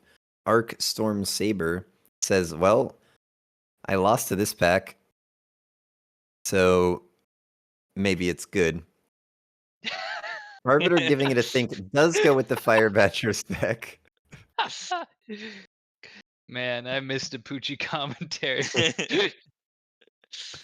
The real insights. Maybe it's good I lost to it. Yeah, but Miasim is going to run it standard. This is kind of how I expected Arbiter to run it previously. Miasim really puts his storms out wide, huh? Yeah. Oh wait, no, he tightens them up a little. But he puts them on tower level. His Yeah, he has Arclights are his. very safe, Yeah, though maybe they still get shot. he doesn't have a lot to like get in front of them. I am the master of getting my own arc lights scammed, I've found. I just always somehow position them so that the storms shoot at my crawlers, but then my arcs just walk into that position. Is he locking this So in as his final position? yeah, it's interesting. He just puts 2 crawlers on one side. He says, I want to win this side. Right? I'm That's symmetric crazy. with the arcs and the storms, but I'll just kind of win this one side and then we'll shore up the other side after. Yeah, I've never seen that before. Yeah, it's an interesting idea. Like in principle, there's 5 crawlers at least that he wants, and we all kind of know where they go. Yeah. And he's just electing for these 2 to be his first ones. Yeah. Is he trying to win a 50-50, like, and this is him losing the 50-50? He has a 50% win rate against 501 players. Now Mm. we know why. Yeah, Exactly. maybe he thought Arbiter would push the right side and therefore the crawlers would be good, but yeah, he lost the 50-50 in a sense. Although his crawlers are all away from Arbiter's Arclight, so there's that. Yeah, yeah.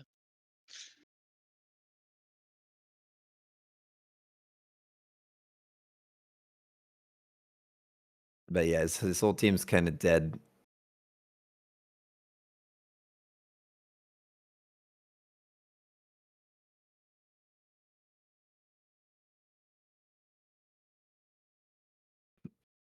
Arbiter's Arclight got 1 kill.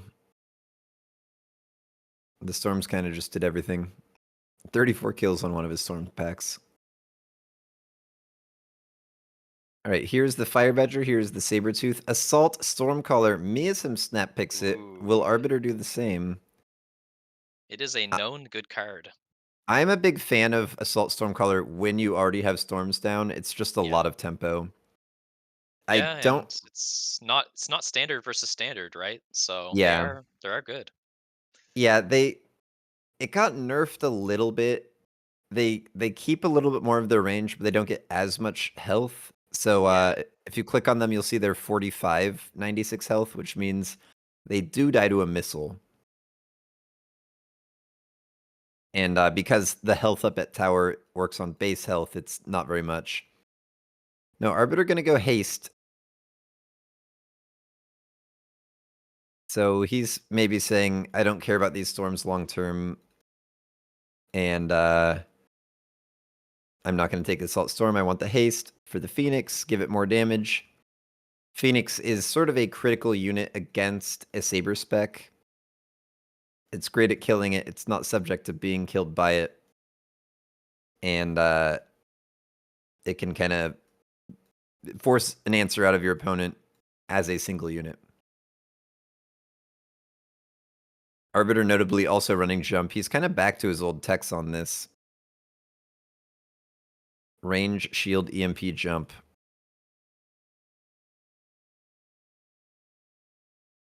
Ooh, gets the tower first. Crawlers, yeah, crawlers get into tower. Phoenix is picking up some important kills. And Yeah, how did these 2 experience. Arclights get back here? Yeah, they got pulled super far. By that Fire Badger flank. Yeah, it survived so long. Yeah, it's a nasty unit. It's just quite annoying to kill because it has that squad size of 3, but each individual is quite tanky. It's Yep. kind of an in-betweener of like squad units and singletons. Yeah, kind of like Phantom Ray. Yeah, exactly. Misim snap picks the orbital. Arbiter perhaps eyeing that redeploy. Is it valuable enough? Or do you ever Would be just take fun. shield airdrop because you expect orbital? Yeah, they're all kind of good, honestly. Yeah, and do you ever just go like barrier and slap a giant down? Yeah. Much less the item is still as good as it always was. Just There's more giant killers than there used to be back in the day. That's kind of how I feel. yeah, there's and And giants, giants a got lot of them nerfed. have been nerfed. Yeah, yeah. Yeah, like Scorpion has been added, Sabretooth has been added. Exactly. So Miasim not messing around, just gonna put a saber tooth down to fight the fire badger. It does one-shot them, so it only takes it about 6 seconds from the start of the round to have cleaned that flank. Yep, it's not a bad move. But Arbiter going to flank on the other side, get a nice pull, and send his Phoenixes with the redeploy over to that side. Doesn't want to commit jump, just takes redeploy instead. Yeah, that's a cool line. Might be useful throughout the game. Yeah, it's the same price as jump, and he can continue to redeploy it, but he can also redeploy other units, so it's a nice threat. Yeah, redeploy is huge value. Yeah, one of the best cards in the game Yeah. in its own way.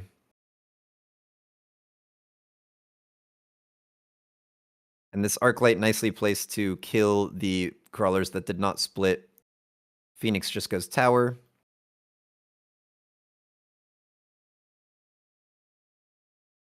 This would be a massive win for Arbiter.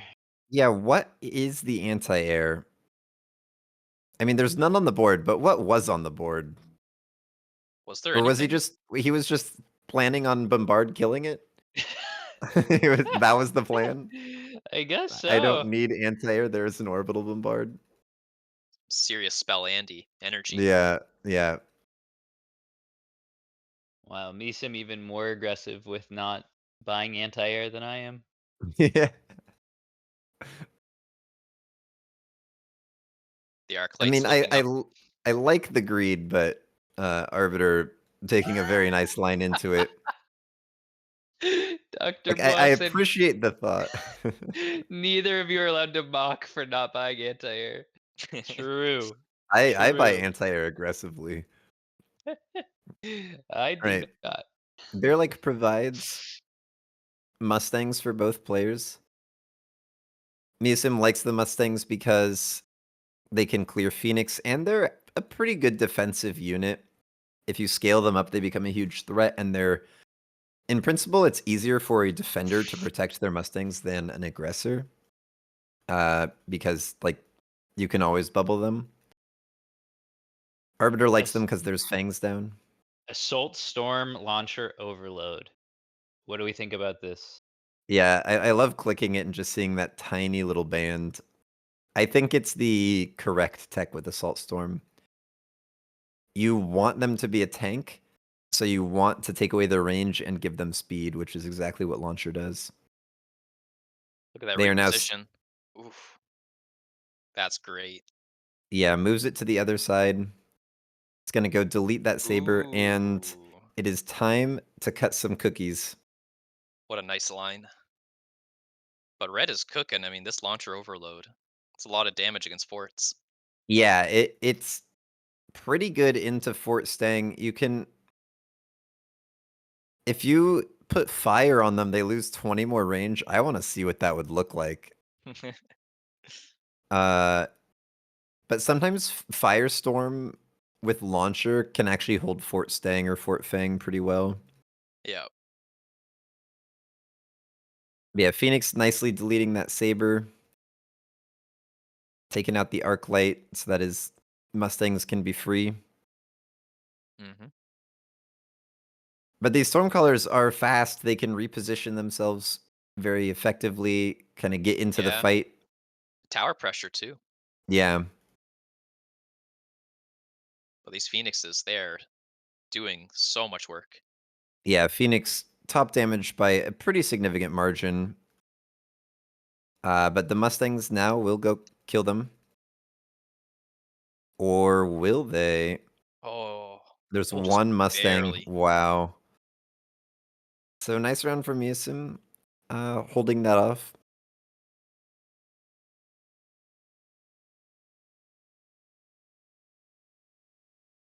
Incendiary Hell. shown once again. Can we get an oil, please? I was just gonna say, are both players gonna range their Mustangs this turn? But I don't know I anymore. I like range when fire is shown because they can often accomplish a lot from their own side of the board. Yeah. Would also like to see Arbiter either sell or redeploy this top Badger. Arbiter going to match fire and just put it on the other side, where you're probably never bubbling this as Miasim.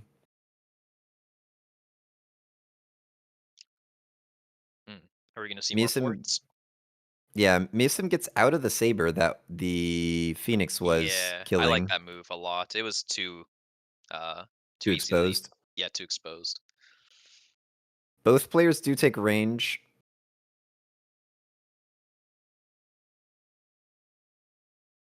Arbiter takes one bubble to play around the greedy fire and Yep. reconsiders his own fire positioning. Ooh. Ah, to put it back there. I think I like So the other one more. he's keeping the badger there then. It's the badger is pulling things into that fire. And he redeploys the Phoenix into a position where it's pretty safe now, and he'll be able to use redeploy on other units after this. Yeah, it's pretty nice.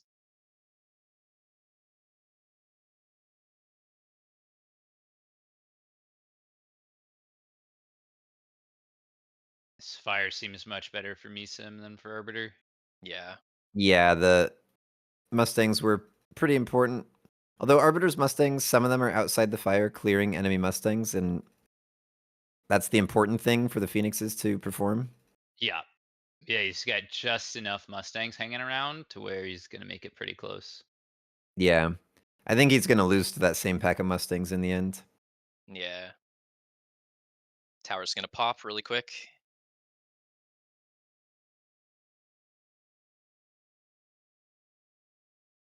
But not bad if you're Arbiter to only lose that on fire, which is in principle one of the worst spells for you. He gets a fort level and a Phoenix level.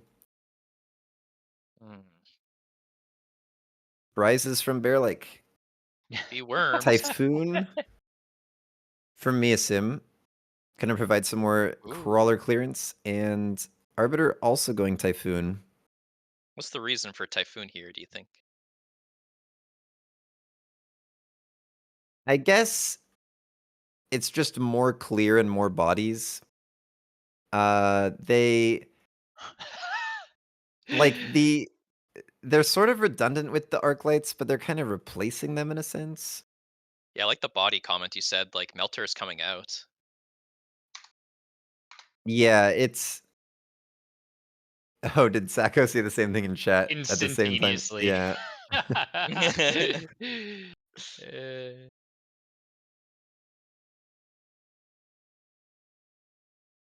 Because Mustangs like aren't the greatest at clearing, at least against the enemy crawlers. So Yeah. the Typhoons just kind of help.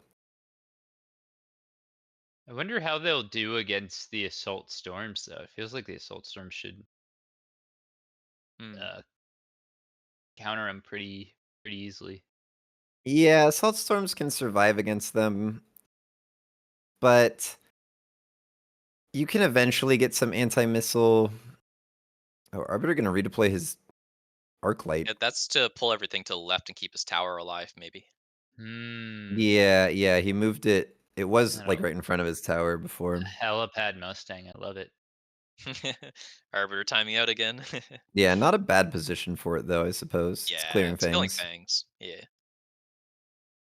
And Let's Arbiter see. adds crawlers to that flank to protect his Fire Badger slightly longer. Well, one fort's getting locked on. Tower goes down though. Oh! Alright, so it is now Melters against forts once more. Big Phoenix But, too. but there's a big Phoenix, and Arbiter hasn't committed to anti-air forts. That's a major difference from the Sacco Flower Fairy game. Pretty close round. Yeah, Assault Storm still kind of tanking and putting out damage. This blue Assault Storm actually game top and round number 2 damage. Behind presumably like a Melter or something. Or a Mustang. Alright, more spells. Smoke, Acid, Wasp. Ooh, Acid. Miasim gonna Acid pretty much exactly where he put Fire before. That will force Sacco's units to take a lot of extra damage if they Take dare barrier walk here, into it. maybe? Barrier On the does fort. protect a bit of it. Yeah. It's barrier or it's range. Hmm. Or you could get fancy and mobile and like attack the other side, but seems difficult. You got all your chaff Yeah, here on the left, right? yeah, you have redeploy, but Mm-hmm. at this point, redeploy is probably mostly just going to be a consolidation move. Yeah, So it is barrier. It is. I like that. I like me some And crawler. yeah, that crawler is going to It's stop huge. Arbiter from moving forward and blocking some of this. Good mobile beacon, I guess. Yeah, Arbiter can mobile beacon forward, but he doesn't know where the crawler is. And if the Yep. crawler is in the path of his beacon, it won't work. Yeah, I mean, you could missile, but yeah, we're going Yeah, down the rabbit hole for sure. yeah, it would be a serious prediction. Yeah. It's funny, he could also redeploy the fort onto the line and then redeploy Yeah, it back the turn after. that's actually a really cool thing to point out. Yeah. What? Oh, okay. I thought Arbiter took anti-air on his forts. No, it's a very similar looking tech, but it is missile on the Typhoon, That's which spicy. Wow. it can it can do well into the assault storms. That's what I It's think he would take it for. Yeah. yeah, I in MAG1, the game that we took out 401, I was in a hard Typhoon carry against assault storms from Sarah, Hmm. and it was effective. Yeah, I really like carrying with typhoons. I think the 201 players are kind of weak to it, to be honest.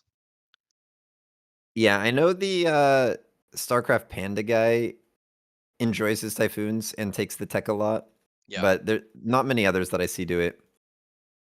But it's Nice proving round. pretty effective, and the Phoenix is still nasty. Oil did, or sorry, acid did almost nothing.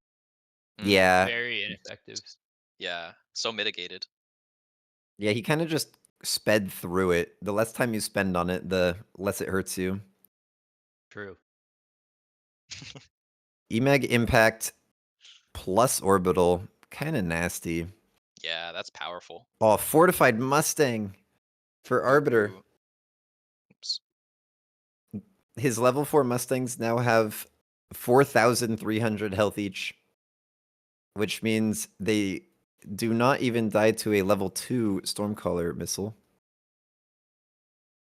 Sparty with the raid. Thank you very much, Sparty. I'm gonna say that on behalf of Big. This is not actually my stream, but thanks for the raid. And for any of the raiders, this is the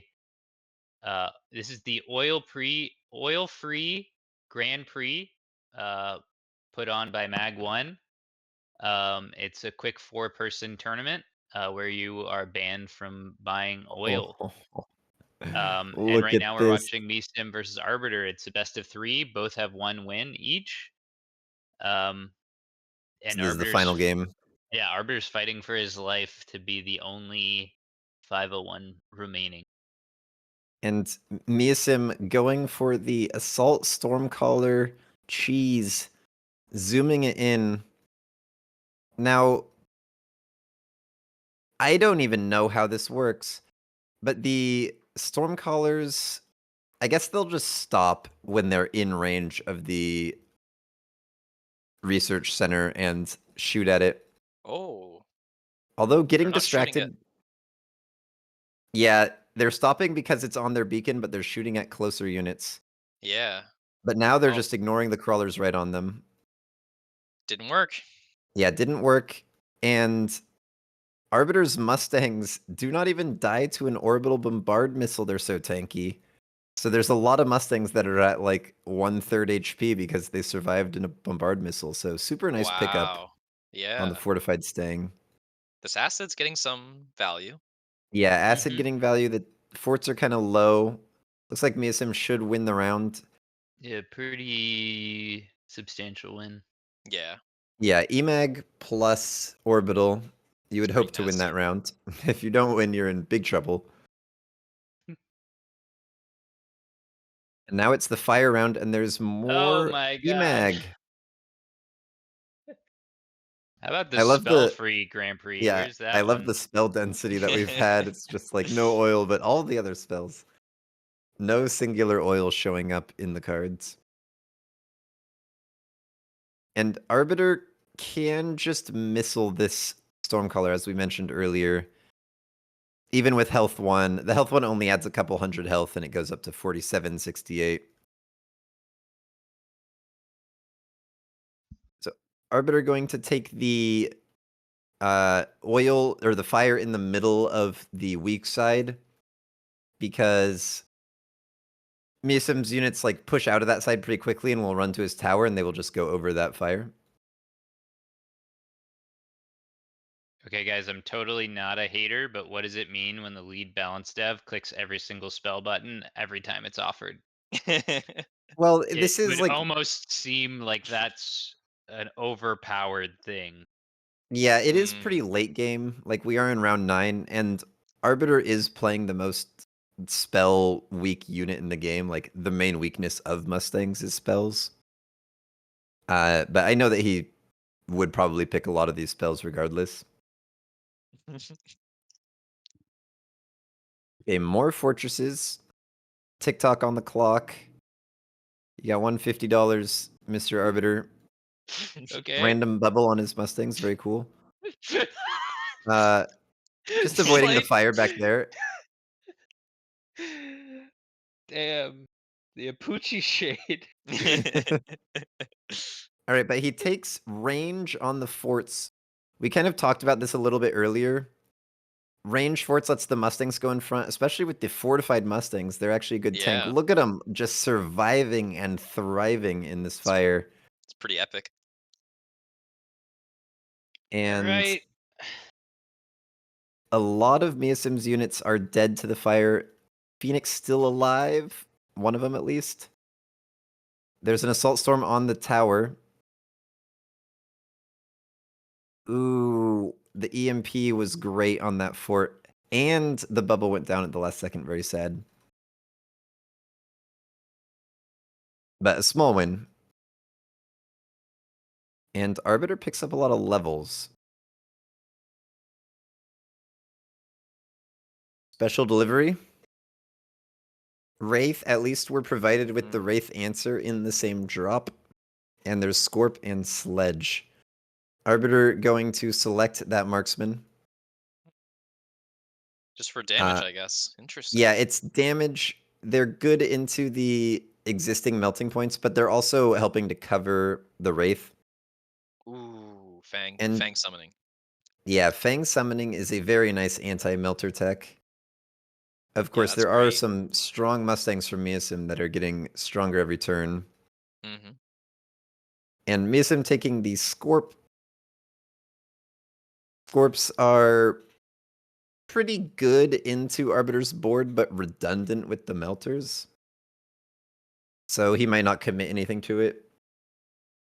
But he puts it in a position where it might splash 2 bubbles on its first shot. And that's just like decent value, I guess. Arbiter's running out of time, still hasn't loaned temp speed, temp range. We call this out because one turn last. There we go. 15 seconds. Got 850, 750 left to spend. And Come on, Arbiter. Your 501 dreams left rest on your shoulder. a couple more crawlers on the helipad, pushing the helipad Mustangs in. And 250 floated. No beacon, no redeploy, but, you know, the critical part of his turn is done. The Fang summoning was clicked. The marksmen were purchased. It looks quite strong for Arbiter, to be honest. This is a Level massive 5 wave of tower, chaff. though. Yeah, the Level tower. 5 Yeah. tower. Miasim is a tower up enjoyer, but the forts can still get through it pretty quickly. Yeah. This doesn't look too bad, I think. And the second wave of Fangs has come out. The Mustangs are dying. Oh my god, Yeah. this is so close. He runs out of time because he uses all of his time to come up with the optimal moves. Exactly. But then some suboptimal deploys.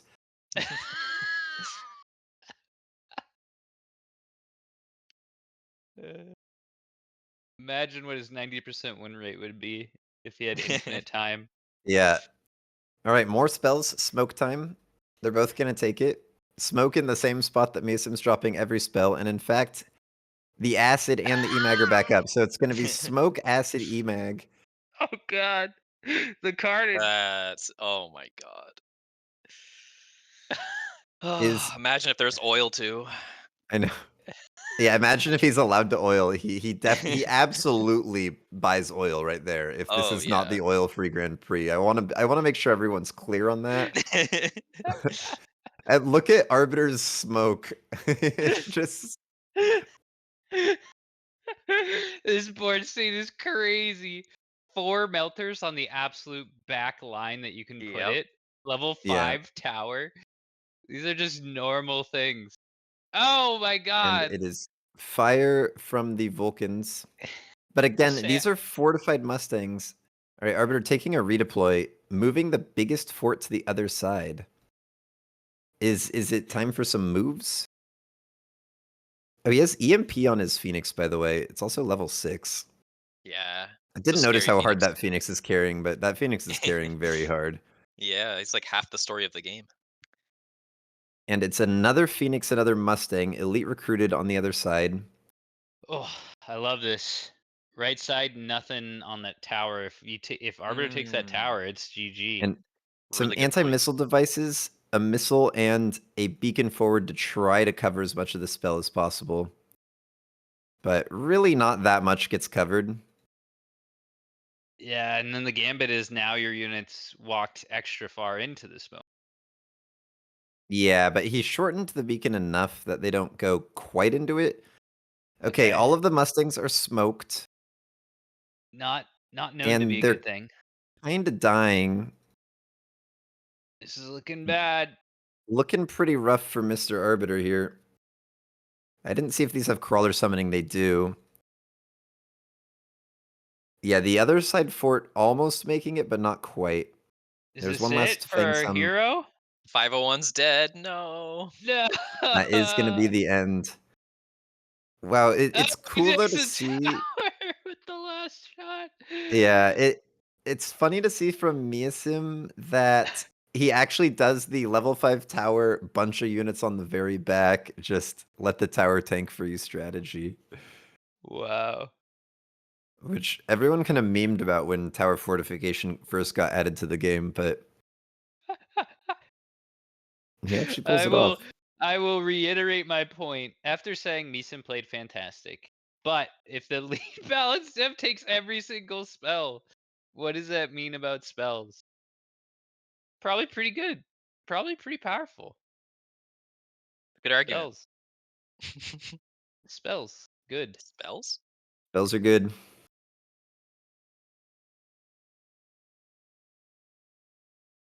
All right. Well, that was a nail biter.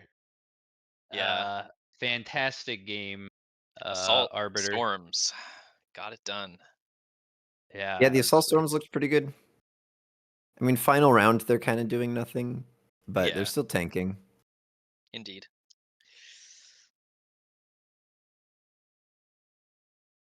Level 5 tower was a very strong move, I think.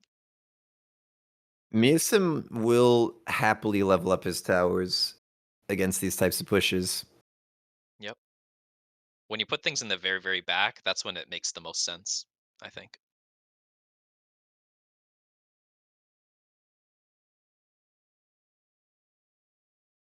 Arbiter says first round he made literally the exact wrong read on the wrong turn. The first game. Hmm. Trying to remember what was happening in that game.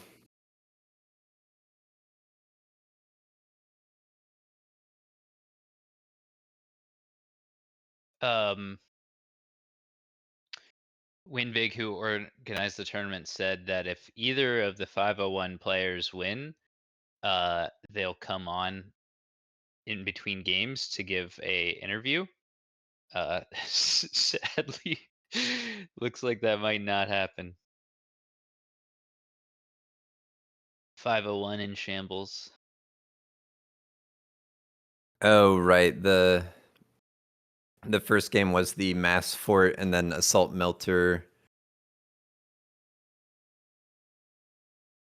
Hmm. right, so what do we watch first? We watch the third place match, best of one between Arbiter and Sacco. Yeah.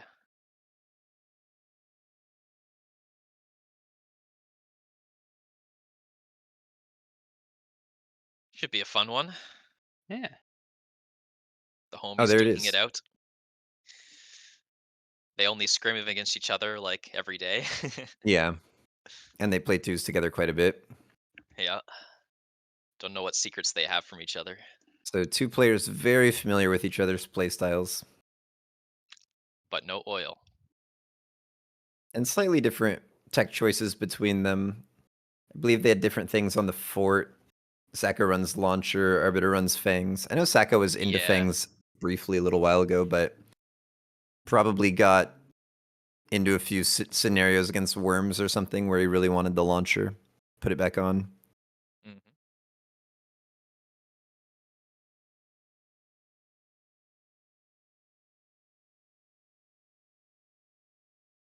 And here we go. Arbiter offered a couple packs with Stormcallers. Quick Supply Fire Badger. There's also a Marksman Spec Ball Crawl. Tarantula is pretty tempting for Sako, right? Yeah, Fortified Crawler Tarantula. But I like the Speed Ball. Nope, he doesn't like it. Oh. Vetoed. But the speed, Sacco. You gotta go fast. There's no oil. Choo choo. Arbiter will take the Marksman Spec Ball Arc. Going once again into aggro. He's just in an aggro mood. Yep. And yeah, as we can see, Sacco running anti-air on his Tarantulas. That is because he wants to play Tarantula Phantom Ray. And he wants his Tarantulas to be able to deal with the Wasps. Mhm.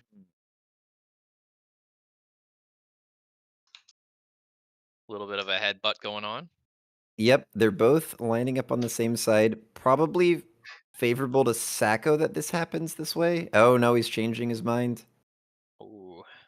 Because you want to avoid the opposite side pushes against balls because you Yeah. sort of lose the ability to fortify your tower. Yeah, and they're fast too. And the balls will just scale throughout the whole game. And there's no oil. Yeah. But Sacco elects to deploy defensive and look at his crawler positions behind the towers. They're not even splitting on the towers. Mm. They're just gonna split kind of Yeah. between the legs of the tarantulas. Maybe that's better. He's been trying this out. I think it's just like he doesn't want anything pulled, basically. He just Yeah, wants like a center defense. avoid the flank Yep. completely. Because later you'll put crawlers by the flank to defend the flank. Yeah. And why would you want your other crawlers to go? Yeah, yeah. It's a good way to put it.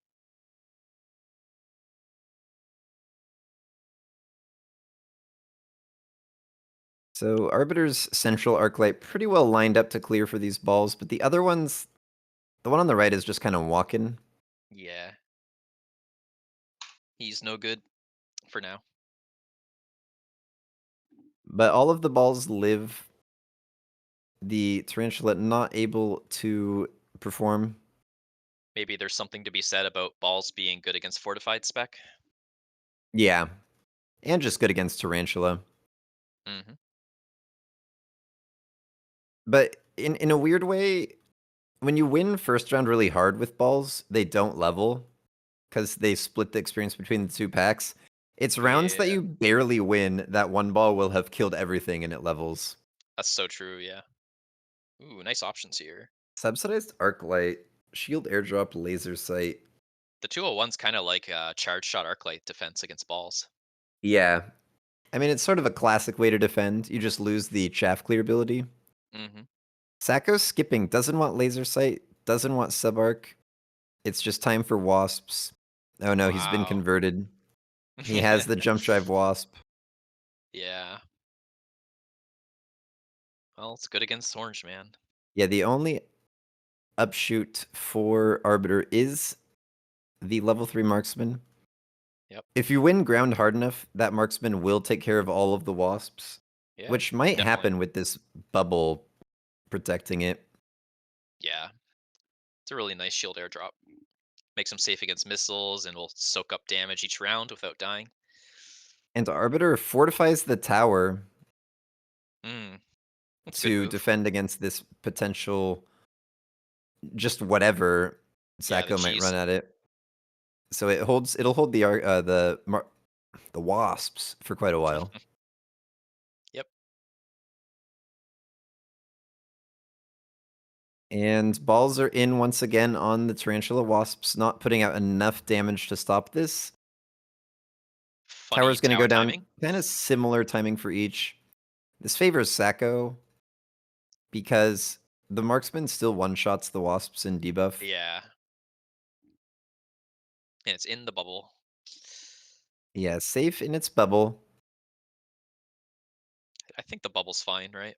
Yeah, do the wasps pierce it? There's going to be a debuff, and Orange Man takes down every single wasp. As predicted. 25 kills on that guy. Oh, wait, no, here comes 2 more. Chaff clear. Oh, yep.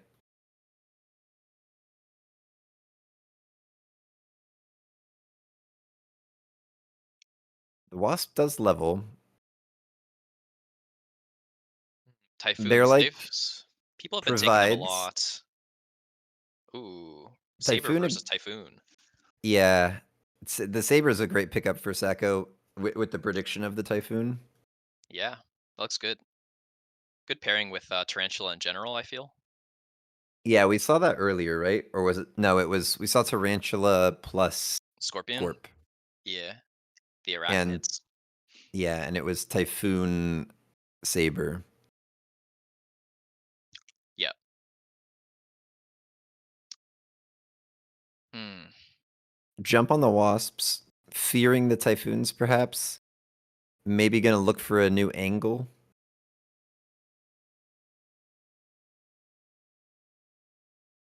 Feel the game got a lot closer now. This is pretty interesting.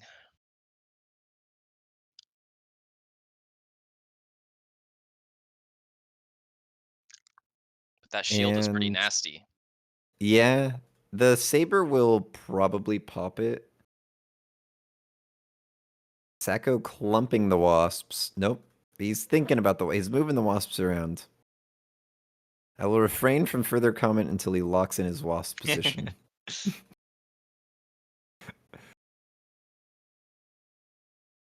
And one more crawler from Arbiter. Should just run out of that bubble, help it live a little longer. Yeah. Arclight and Marksman will sit inside it, I guess. Yeah, I expect the bubble to go down. Yeah. All right, Typhoon on the right, clearing wasps well. But this middle placement of the blue wasps ends up looking pretty good for Arbiter. Yeah. Solid DPS. And no Typhoon there to clear it. And Tarantula on the left, kind of bodying the Typhoon in the 1v1. Yep. Bubble goes down.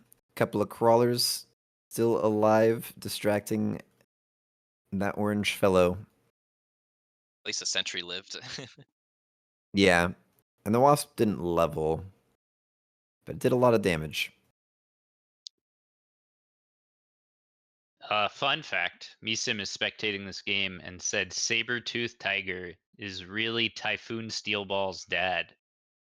That is a fantastic translation. Oh my gosh. It's So the really Saber-Tooth are the daddy of this competition, or like of this Arbiter's composition. It's amazing. That is really funny. That's pretty funny. But he's right in that it should perform quite well. Yeah.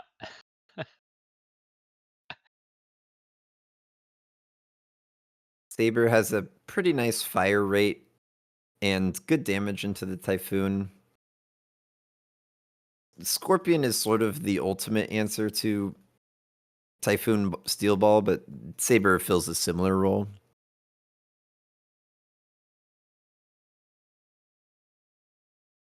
And Sacco appears to be just perfectly happy to spread his comp out, just kind of have the little pairs of Tarantula Saber all across the board. He says, you want to jump over here, be my guest?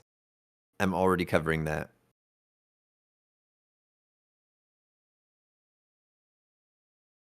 And he jumps his good wasp into the flank, which is a little funny considering how well it performed last time.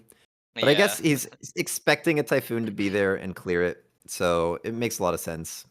Yeah. Balls tower again pretty getting fast. in. Yeah, it's The got balls nano. have the nano kit, no link available, but they'll still perform pretty well with it, and they're good against the nano Yep.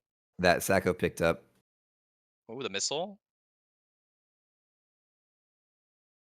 Missile protects the tower. Typhoon clearing up the rest.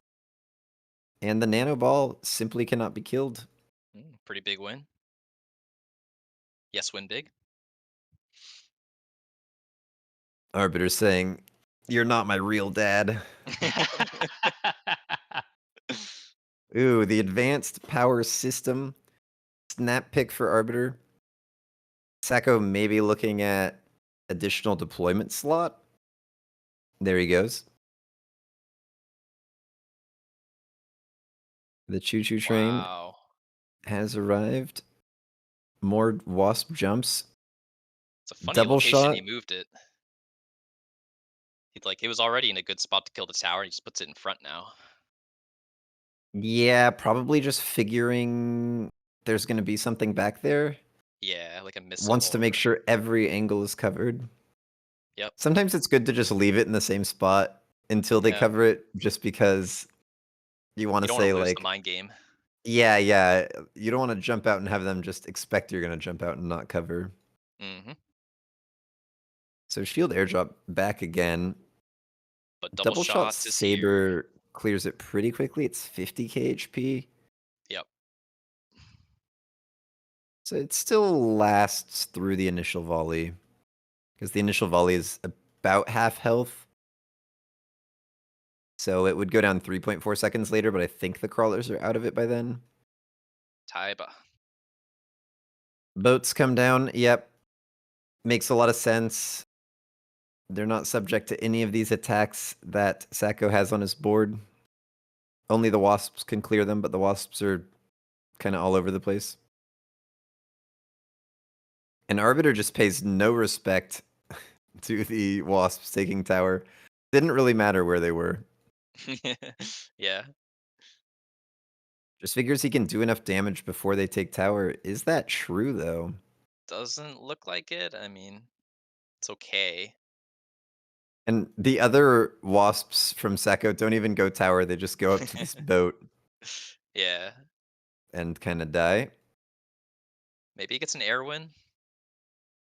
It's Looks close. like This wasp is working on the boat. There's one wasp. This is not the nano saber. I think the wasp and the fangs get there. Wow. Incredible. Nice round for Sacco. You love to win the round that your opponent transitions to a giant, because there's a threat of taking a lot of damage, and now you can start to respond. More nano, but there's also amp core. Yeah. Nano level 2 boat's kind of spicy. Yeah, but amp core level 2 boat. Oh, I guess he wants it on the Typhoon. Huh. Sacco gonna get his own boats. Kind of taking the same path that Miasim took, but maybe with a little bit more tempo on his side. But he sees Arbiter runs launcher no range and ground cannon, and says, I will launcher range my boats versus that.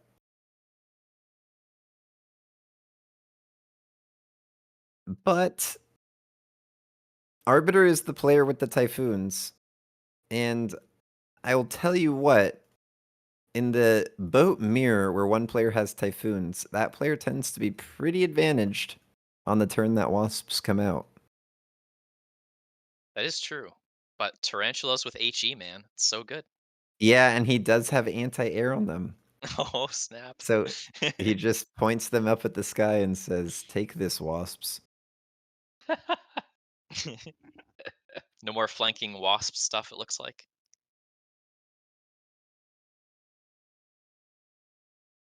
Yeah, where are they going? Looks like one is sold, the other's just back corner. What's funny is that Arbiter's still not respecting it. I guess he puts one more level. Oh, he puts a Fang down there. It's just very difficult to see.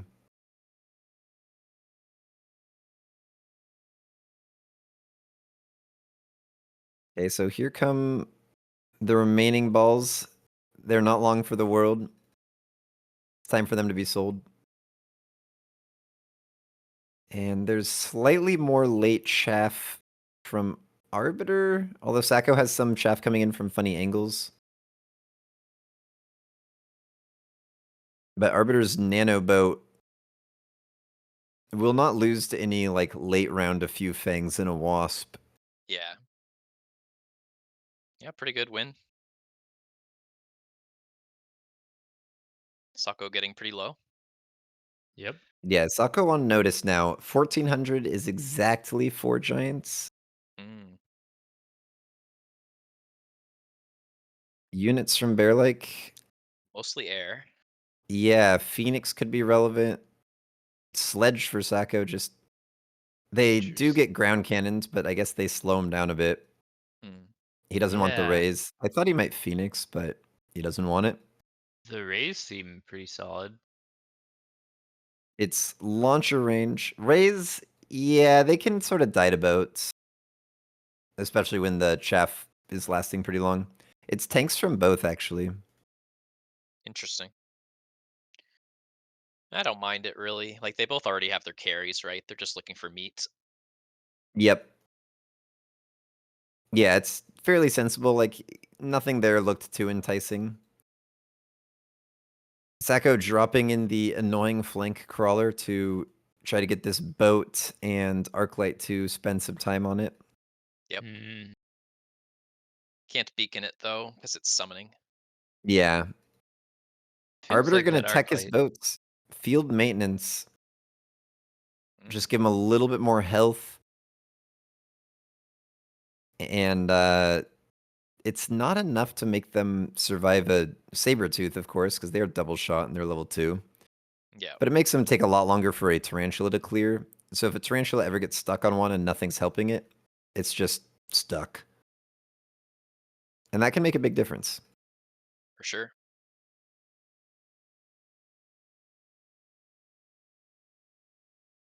Although Tarantula is kind of just going down.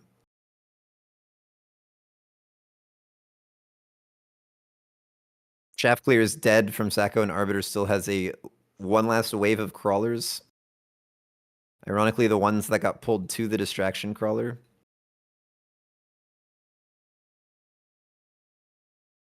And all these units are going to be stuck on the level 3 tower. That is looking like it's it. Think so.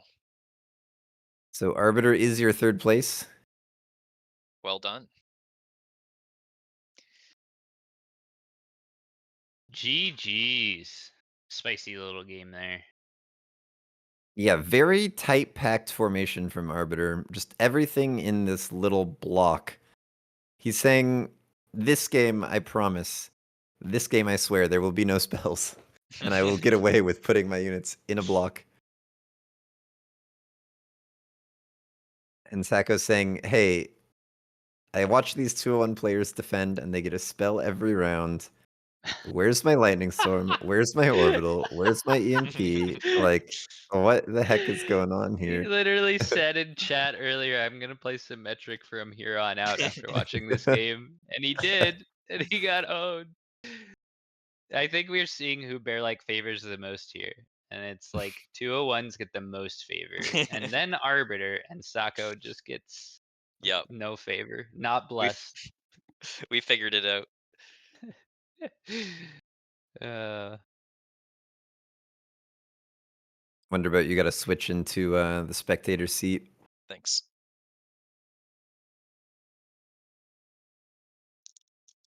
All right, Miasim versus Flower Fairy, best of 3.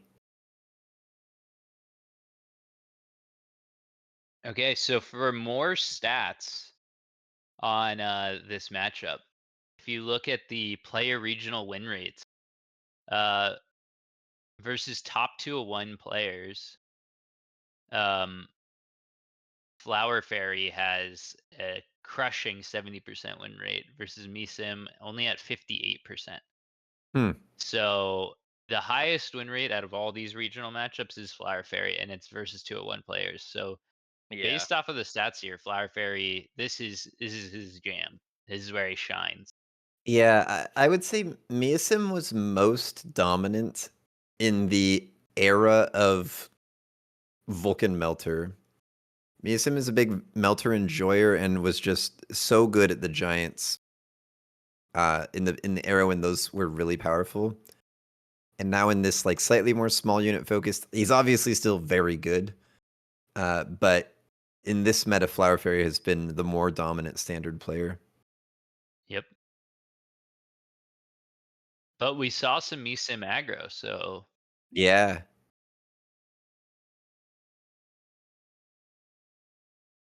Miasim is resetting the client. We just saw him leave. They've had some issues. Might have just been lagging. So he'll be getting back in here and then we'll invite him in. So I'm curious, when these two, I haven't seen these two play each other that much, to be honest, because they're probably mostly playing when we're asleep. I wonder, are they just playing standard every time? Does Miasim ever aggro? Does Flower Fairy ever aggro? We don't know much about their personal meta. I know they have slightly different placements that they use in standard. Like Flower Fairy is the one who sort of popularized this slightly forward Stormcallers, whereas Miasim is still putting them all on tower level along with the arc lights. I wonder if they have any like counter positions they use against each other. Yeah, I wonder if they like hang out and discuss lines and everything, like some Yeah. MAG1 players do. Awesome. all We're right. We What got up? some special guests. Welcome, welcome. Hello, hello. Hello. What'd you guys think of Sacco those and games? for anyone that's Boats not were familiar. successful. Not boats was not successful. What about spells? By the way, everyone, this is Arbiter and Sacco. For anyone that's not familiar with their voices. I am Arbiter. I am indeed not Arbiter. True. Yeah, Sacco, where were the spells? What happened? Yeah. I was He didn't- distracted with wasp cheese. Okay, I need to take that trash tech off and build a board. Oh my god. Harry boats are so trash too. You just get chin gun, your tower goes down, you're just sad. Like fuck, I don't know what I'm doing. Like Arbiter doesn't even build anything on right side, and I get baited by one typhoon. I build like a spider, I build a typhoon or a saber. I attack it. You know. I don't know. I don't know what I was doing that game. Yeah, I don't know. My game against Mason was a lot of good games. The first game I kind of trolled. Second game I just had way better headbutt techs with boats. Third game was a little unfortunate. I think I could have like predicted the acid smoke and like beaconed around it and dodged a lot of it and maybe taken his weak tower and survived the round. I don't know about winning the game, but at least survived the round. That game was spicy. I really liked that one. Yeah, it was a super long one. entertaining. Yeah. So, does anybody have any predictions on the finals here? I feel like both of you would have some insights. Flower Fairy. Yeah, I think Fairies. I mean, I Yeah. think he's like the best player at the moment. Yeah, I think it's hard to argue for anybody else. Look at their win rate against like- 501. 33%. Is that 3 games? I don't know. We'll never know. Could be 6. All right, well, they're both picking the Stormcaller pack, so I have an idea of what direction this game's going to go. Ooh, do we get to help commentate this series? Get the hell out of here. All right, we got Stormcallers and more Yeah, and you can Stormcallers. see Where will the crawlers go? Yeah, so Flower Fairy pretty much playing the most Route 1 basic standard, although this is like, these positions are kind of Flower Fairy's positions, and everyone else is just sort of copying at this point, but these are the positions that we all copy. Miastem's still kind of following his own positions that everyone used to copy, but now everyone copies Flower Fairy. That he has the storm's pretty wide on tower level, and again he has the crawlers a little bit more inside. I wonder, I've been seeing in standard a little bit more deep flanks to like mess with the positions of units. I wonder if that's slightly respecting that.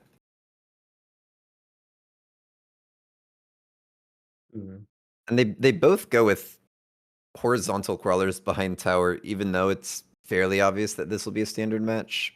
So maybe they've just come to the conclusion that even in standard, that's just the best crawler position.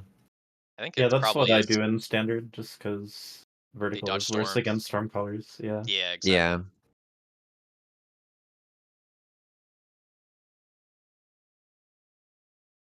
All right. One thing I've been starting to do, if I have like Misim starting pack, is actually buy Arclights round 1, because I'm going to want them eventually, and Arclights care about XP round 1 and crawlers don't. Yep. Makes sense. Completely drawn round. That happens a lot with Stormcallers in the early rounds of the game.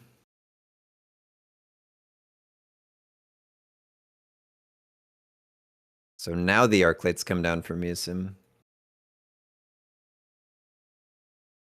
Yeah, and then if you're in Flower Fairy's position and you think the opponent might buy Arclights and not Crawlers, you actually don't want the Arclights, you want Fangs or something.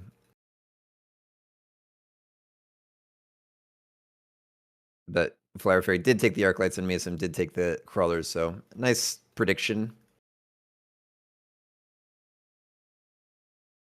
So Miasim takes the Wasp Swarm, Flower Fairy willing to play around it, but only on one side, and guessed wrong. Oof. Oh wait, no, that was I'm backwards. That was Flower Fairy's Wasp Swarm defending against Wasp Swarm. And Miasim neither took it nor needed to play around it because he already had Fangs. The wasps don't look super effective, but I guess it was just defensive in nature. Yeah, and like micro optimization on Flower Fairy's side, he put the Wasp Swarm on the side that Miasim only has one pack of Fangs. So it actually gets to live. Yeah. Oh, could this be a 1 damage Oh. round? Because it's a summoned Wasp. Oh no. Oh no, it still does 4. Okay. Alright, so very minor win for Flower Fairy.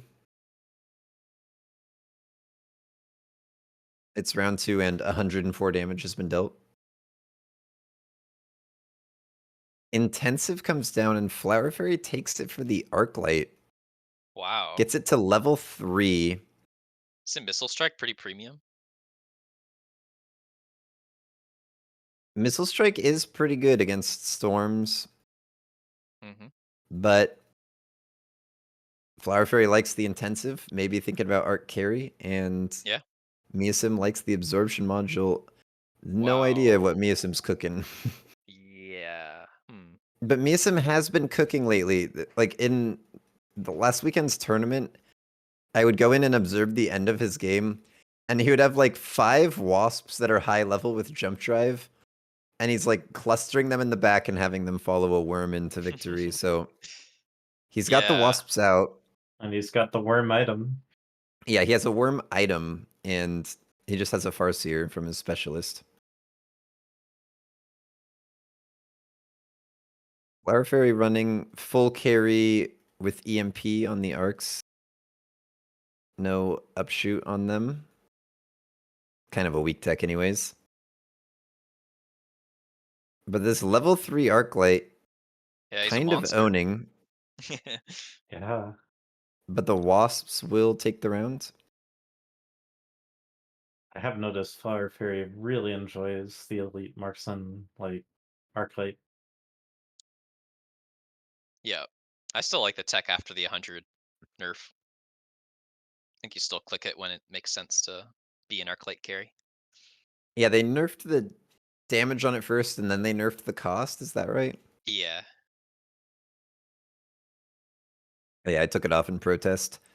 So they both take the marksman, and they are both still running the exact same techs on those, which are range, aerial specialization, elite, and electromagnetic shot, which is the full carry in a scenario where you don't need that much damage from them, but you just want the range war win. EMP, very important for turning off units like War Factory and sometimes like cheesy wraiths. But And you it's don't Scorpion have like a moving. double shot or whatever. Yeah, and Scorpion range siege mode sometimes even.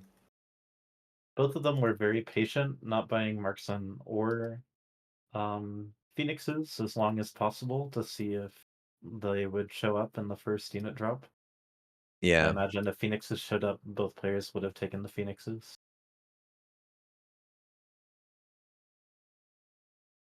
So we're in a bit of a mirror.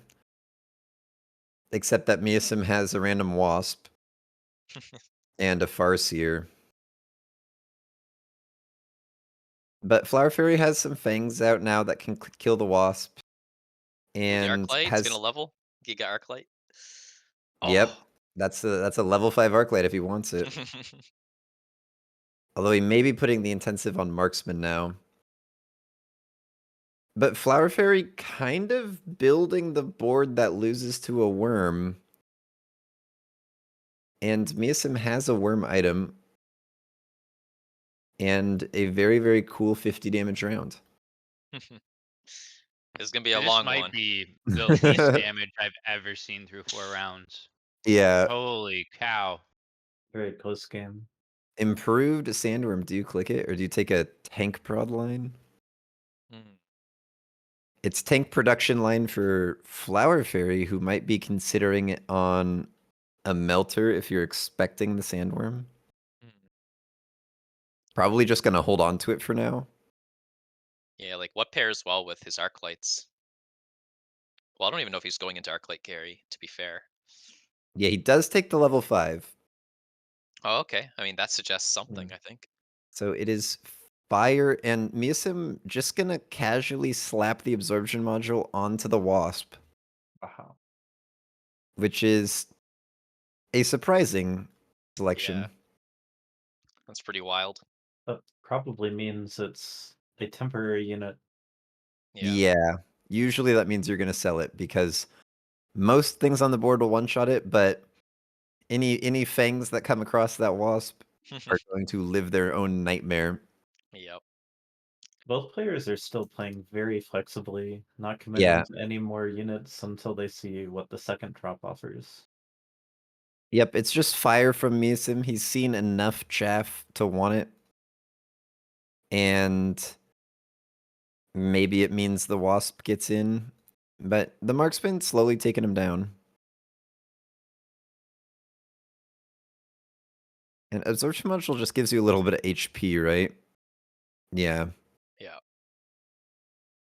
Wow, what So a close it's round going to once come more. down to a single marksman. What the hell? This is crazy. No damage has been dealt. Yeah, I play this game on my stream when there's like one game left in a tournament round and it has like no damage on it. I say, guess how many storm colors there are. And this type of game is an example of why. Yep. Yeah. All right, so here's the elite marksman. And tank production line placed on the fort. So Miasim runs Fang production, same text as Arbiter, and Flower Fairy runs Launcher, same text as Sacco that we saw on the forts. Launcher, a bit of coverage against units like Worm.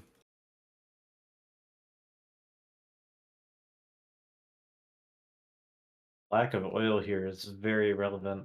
Both players would probably be starting to shield now if oil was on the table. Yeah, just to Yeah. and Flower Fairy is putting the flank crawler in to draw fire onto it and draw some of Miasim's crawlers into that fire. But if there is oil, he would also constantly be threatening an oil across the side from that. This is actually why I usually don't put the crawlers in the corner anymore in standard. Yeah, even in Because if standard. they're a little bit more inward, they won't walk on that fire. Yeah. Or more inside. Yeah, if you ever suspect that you might take fire, you probably want your crawlers a little safer. So, absorb module, pretty good on a ranged fort. I wouldn't be surprised if Miasim takes the wasp cell and grabs that up. Because this fort is dying, but it has done 36,000 damage this round. Yeah. Finally, some real damage coming out. Yeah, there we go. Because Miasim looked good on the side with the fort, but kind of losing everywhere else. Turns out you just need giants. That's how you get damage. Intensive number 2 offered. Flower Fairy, do you want it? Are you that greedy? Or is it simply Ion? Oh my god. Flower Fairy is that greedy. That's why we love him. Now we need enhancement module. Are you Yeah. gonna skip level 7 Arclight? Probably not, because it can naturally level. Yeah, he sells the fort, grabs Oh. a melter instead, gives it range, probably giving it the tank prod. But where are these intensives going?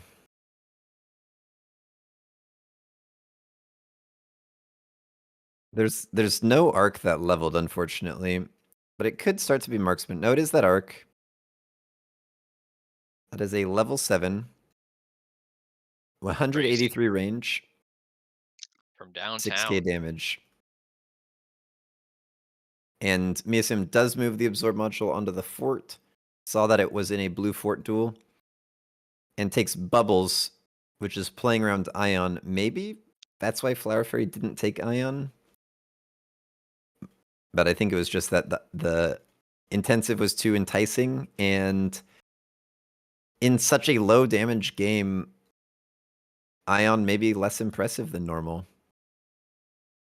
The Flower Fairy puts the giant item, the tank production, on his stronger side. You usually want the production items on your stronger side, so that Yeah. if you win that side, then you get additional value from producing a new army.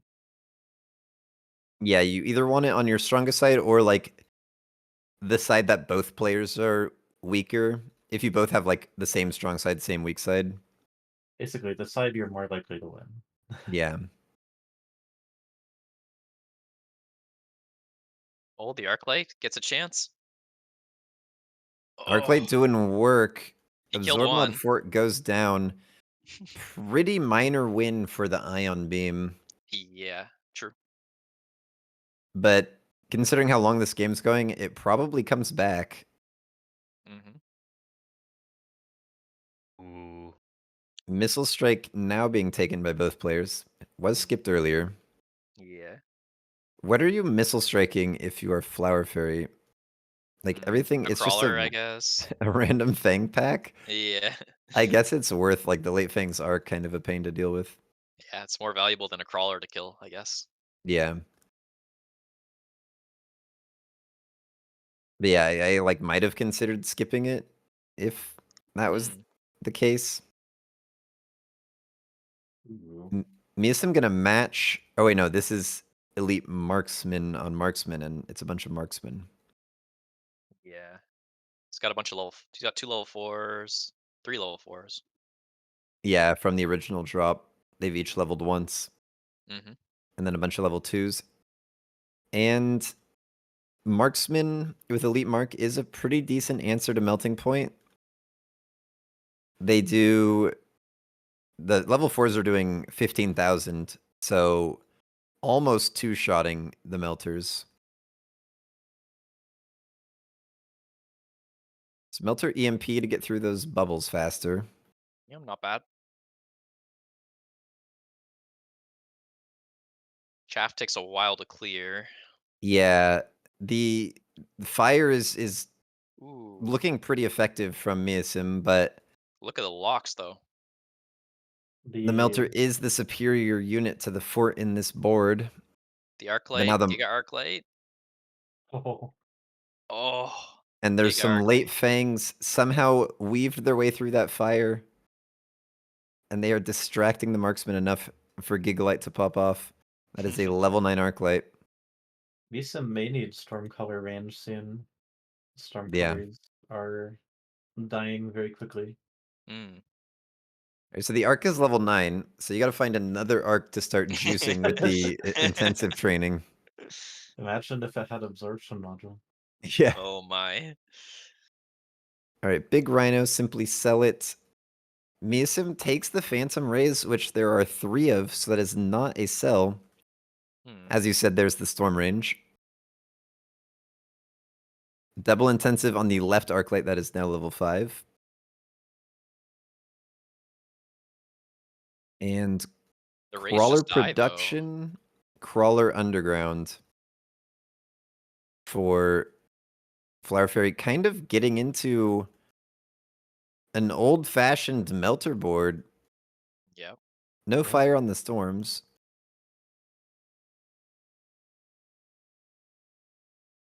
Yeah, are we gonna see a tech? Oh my god, he doesn't run stealth. Wow. Is he just gonna click the oil tech? It seems likely, doesn't it? For the memes.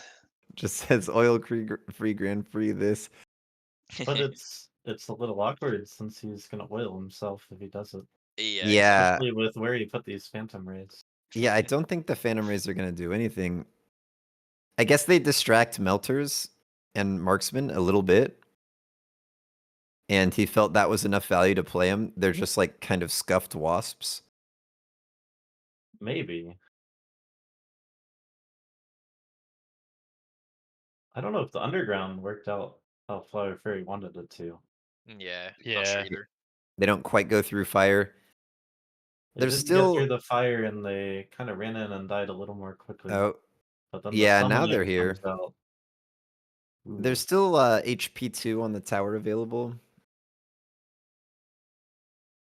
which can help with the fire. All right, like 4 more rounds, and this game might end. It's starting to Misim is on be death's door. yeah, it's starting to be the threat of ending from Flower Fairy, who is going to go for the wasps. Shielded. So these Yeah, are it's a not good- the Phantom Rays are not a problem. The wasps are not here to defeat the Phantom Rays. They're just here to Yeah. distract the marksman. But Miasim going ranged wasps right in front of the flower, or right in front of the Phantom Rays. And he elite recruits them. Hmm. Oh, know about that. So I guess that protects them from the marksman and melters in order to enable the Phantom Rays to do something? Question mark? Phantom Rays definitely didn't do anything.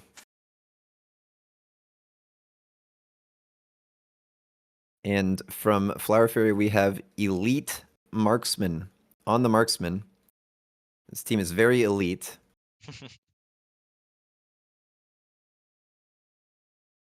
And I guess that's mostly to give them range. Yeah, I think so too.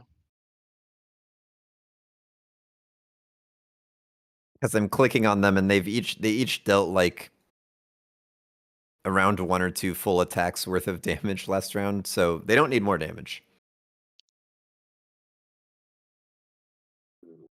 Let's see if the wasps have the range, can kill the other wasps. Yeah, so Miasim's wasps actually hide behind the Phantom Rays because they have the range, even though they start in front Yeah. of them. That's pretty good. Yeah, they're doing stuff. It's the closest But it's looked so far. yeah, the ground board is just so strong from Flower Oof. Fairy with the super Oh. arc lights, the Melter EMP barrages, and that'll be game. Okay, just kidding. Big stomp there. Damn. Wow. That was a masterclass. I dare say it, but this almost made standard look interesting. Almost. I Almost. think standard is more interesting right now than it generally has been Yeah, for for sure. quite a while. Yeah, Sarcasm Standard's pretty aside. fun right now. Sarcasm aside, that was a great game. I think what we saw a lot of is just the Melter versus Fortress matchup. In Standard, it's very tricky to win the Fortress side of that. I Yeah. agree with that. I'm clicking on the forts and they all have very poor damage. And you've teched range on them, so in principle, you wanted them to do damage.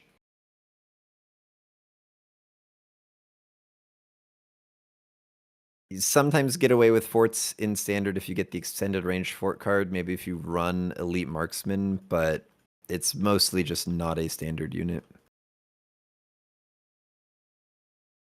An interesting thing is, despite Meeson getting fire on the Stormcallers, Meeson was losing the half war every round. And I think a big part of that was probably just the fire being a double-edged sword.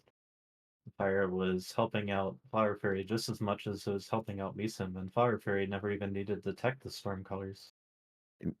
Miasim only has 2 late fangs. He has 1 other fang on the side, but it's kind of almost in his own fire. Whereas Flower Fairy, I guess, has the same number of late fangs. But he was always having 1 or 2 fangs kind of weave through the gaps in the fire.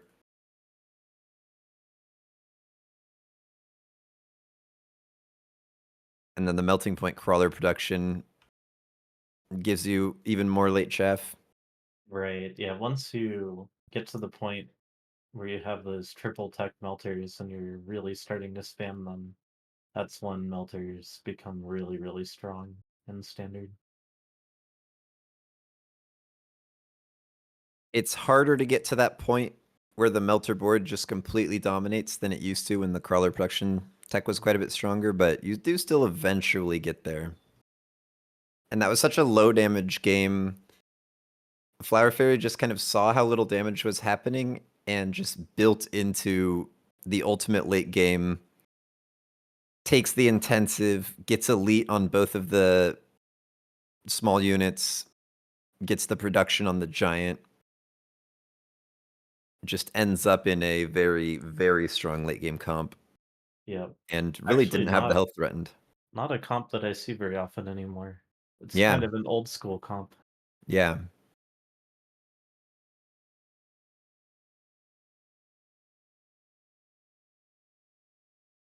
All right, here we go.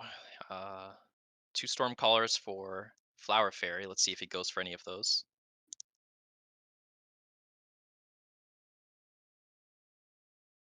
Potential for aggro from Meeson. Yeah, could be. He did it earlier. Now's the time. There's no oil. It is oil free.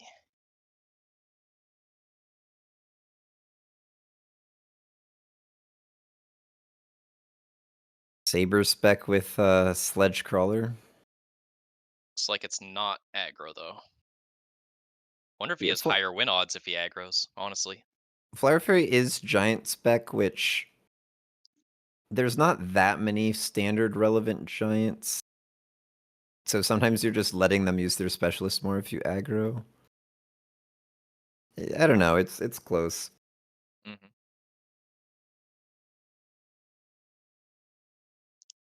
There's also been some popularity lately of doing this sledge boat in standard build, but you're still kind of a pushing build.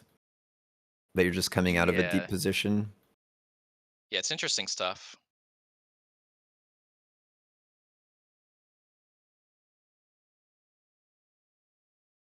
As I wonder what Flower Fairy is valuing giant spec for, or if it was just that the units are the pack you want. Mm-hmm. On average, he does buy a giant per game, I feel. At least. Yeah, it does have the boats teched for standard. Obviously, but the melters to use last game. Ooh, mass-produced Phoenix Ooh. for Miasim. I like Very that. good card, I would say. They Yeah. buffed it a little bit to only reduce the stats by 30% attack and health. Yep. So you're getting 70% of a Phoenix for half the cost. A very high tempo card potentially. Yeah, you can deal a lot of player damage. Yes. And there's no anti-air. Power Fairy has a lot of player HP.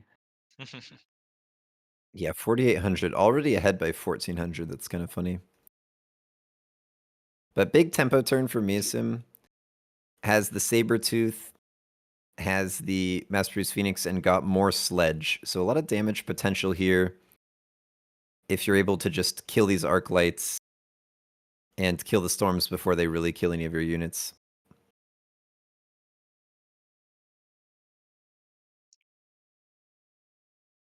Yeah, looks like it could be an 800 damage round. Almost.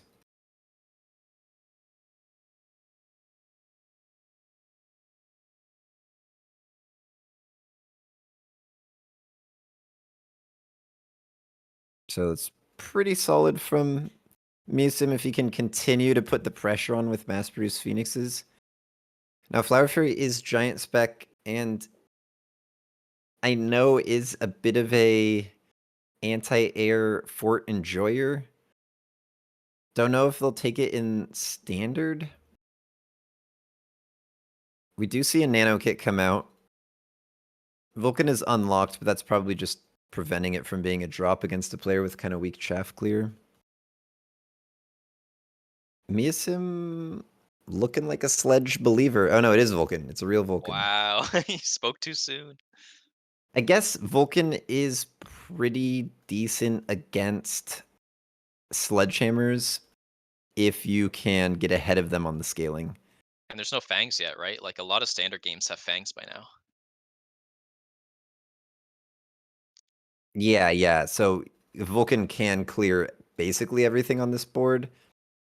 And Flower Fairy just takes one marksman to hang out behind the Vulcan where it's safe Yeah. and kill the Mass Bruce Phoenix.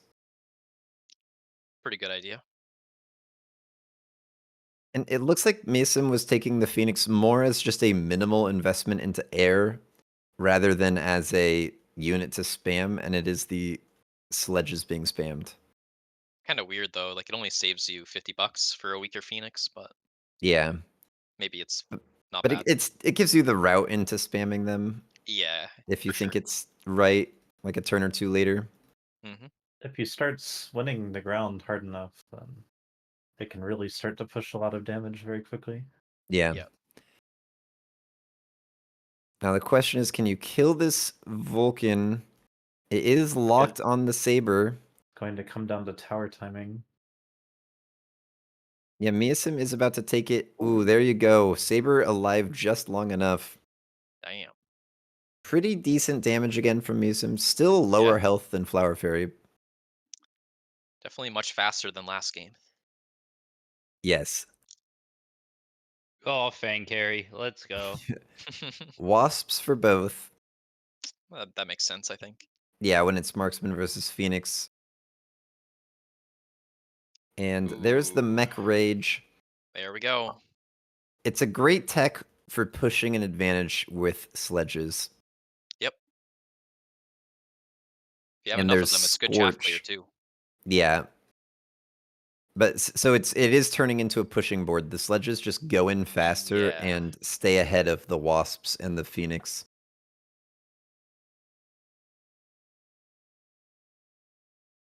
But against Scorch, it might be a little dangerous.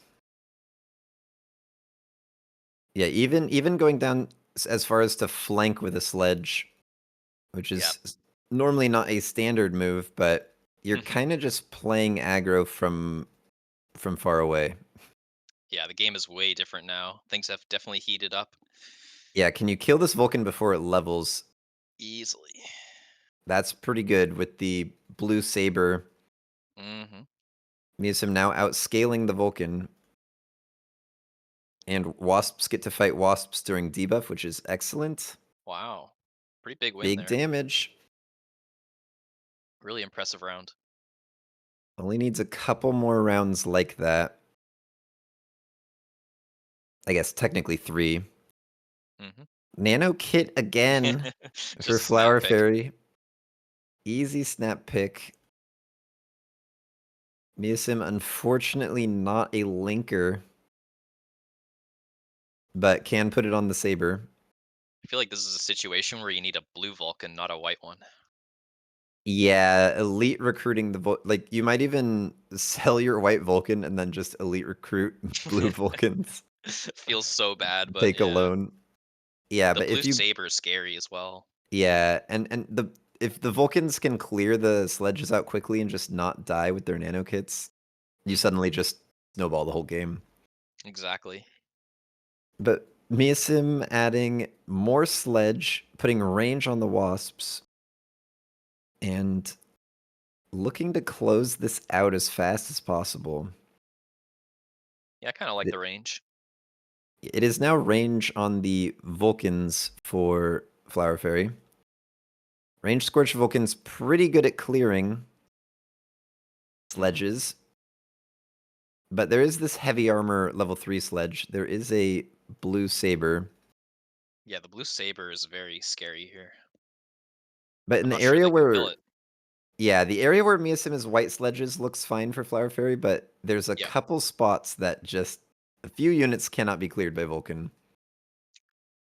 And big damage Oh, continues to Vulcan. pour in. Leveled up. Very important. Okay, that's huge, yeah.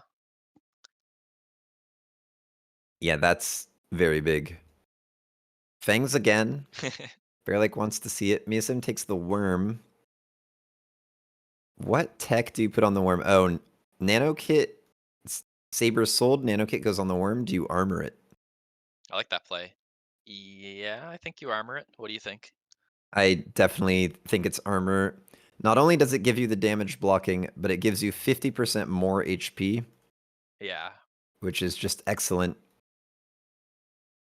And Replicate and Mective not super good into the Scorch Vulcans.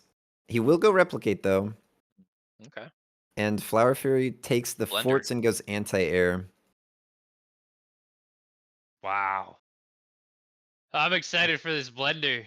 Yeah. He's saying you can't kill this wraith. Oh, you can't. There's a Phoenix at level 1, mass produced. There's range wasps, but they're gonna die to the Fort AA. Mm.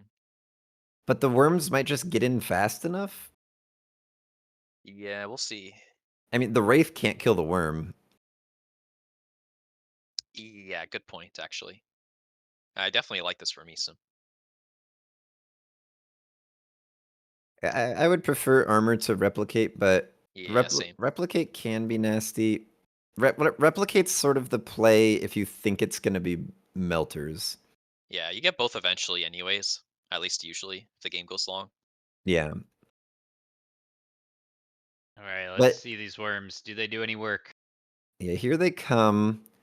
The 4 AA going to the Phoenix, not the Wasp. They're going to take down the Nano Vulcan pretty handily.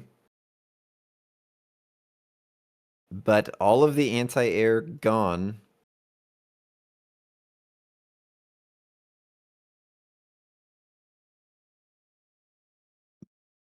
I could see this Meaning, being more than just the worms damage.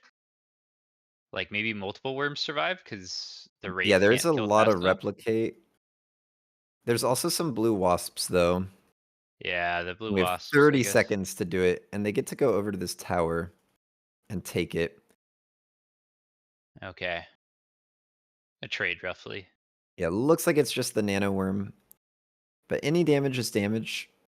Flower Fairy is certainly on notice. Really can't lose a round unless it's Yeah. just to that worm.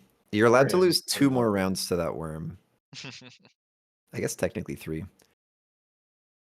Miasim has not been investing more in the sledgehammers, and now that all of the Vulcans are blue, I think the sledgehammers are going to die very quickly. Yeah, Mm, Yep. I yeah. agree. Flower Fairy takes the barrier. Deciding which giant to put it on. It's the far left Vulcan. So every Vulcan has an item. Melters. Miasim going with Melters to deal with the Wraith. Gonna put them on the left, even though the Wraith is on the right, because the left is the side that they're safer on. The one thing I might have liked to see is one put in front of that fort on the right, because what happened last round is that orange sledgehammer spent the entire round shooting that white fortress. Yeah, kind of funny. It's number 2 damage for the round, but didn't necessarily accomplish much.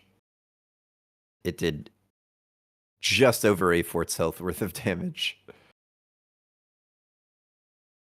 And now it's a bunch of blue forts from Flower Fairy.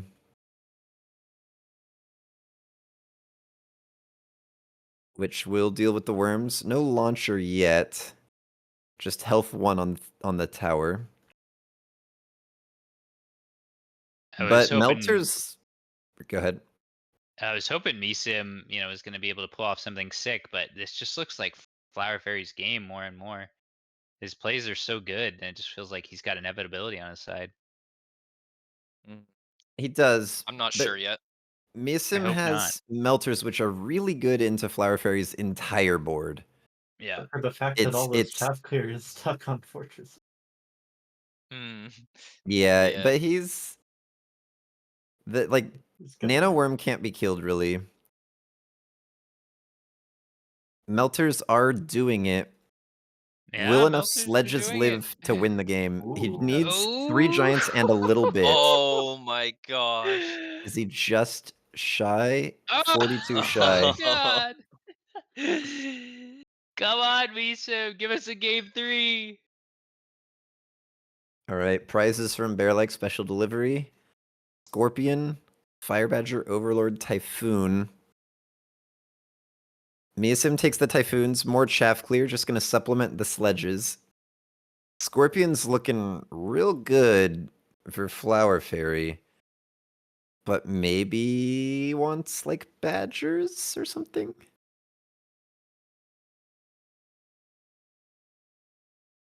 If I'm Flower Fairy here, I'm snapping up the Scorp and putting 2 techs on them.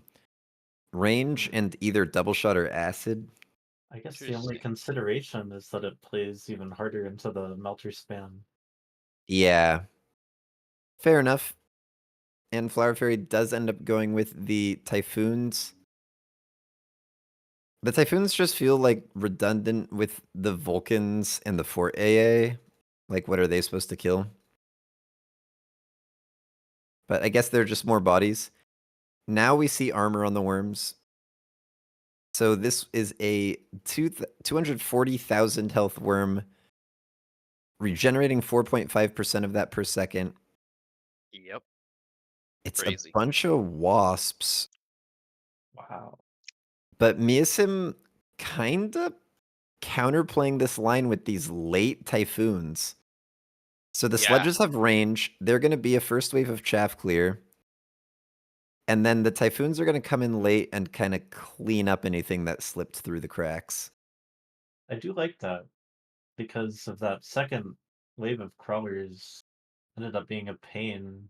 Yeah, From last round. yeah, sledges get locked on giants, but now the Typhoons can kind of clear stuff and help the melters get on, and they the end up clearing wasps. the wasps. Yeah. And now, play. can you kill a level 3 armored nano worm? Every time the fort shoots it, the health drops and then it just recovers. It's back underground. no. It's back to full health. It Very heals like cool. 10k The per funny second, thing is right? taking the tower makes it even worse because it's so slow it doesn't unburrow for the whole debuff. Yeah. Oh my God. And it looks like the worm alone will be the victor. That's amazing. They are considering, I remind you, nerfing Nano Kit to cost 100. How many patches did it take them? That was amazing. Well done, Misim. So we got a game 3. Let's go. Very excited. I would almost like to see Nano Kit nerfed to 200 and give them like a little bit more health with it or something. Just make it much more committal and much later in the game. Yeah. But a nerf to cost 100 would be a pretty nice step.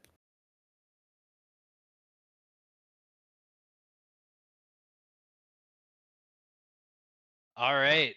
Last game of the tournament. Oil-free Grand Prix. Thank you very much, MAG1 and Winbig for putting on this tournament. It's super fun to cast. Hope everyone had fun. Bearlike is in the chat confirming that Nano will be nerfed. That is excellent Yes. to hear. Awesome, I can Bearlight. take Link off of my sledges and balls now. Honestly, I'll probably keep it on. That tech is insane.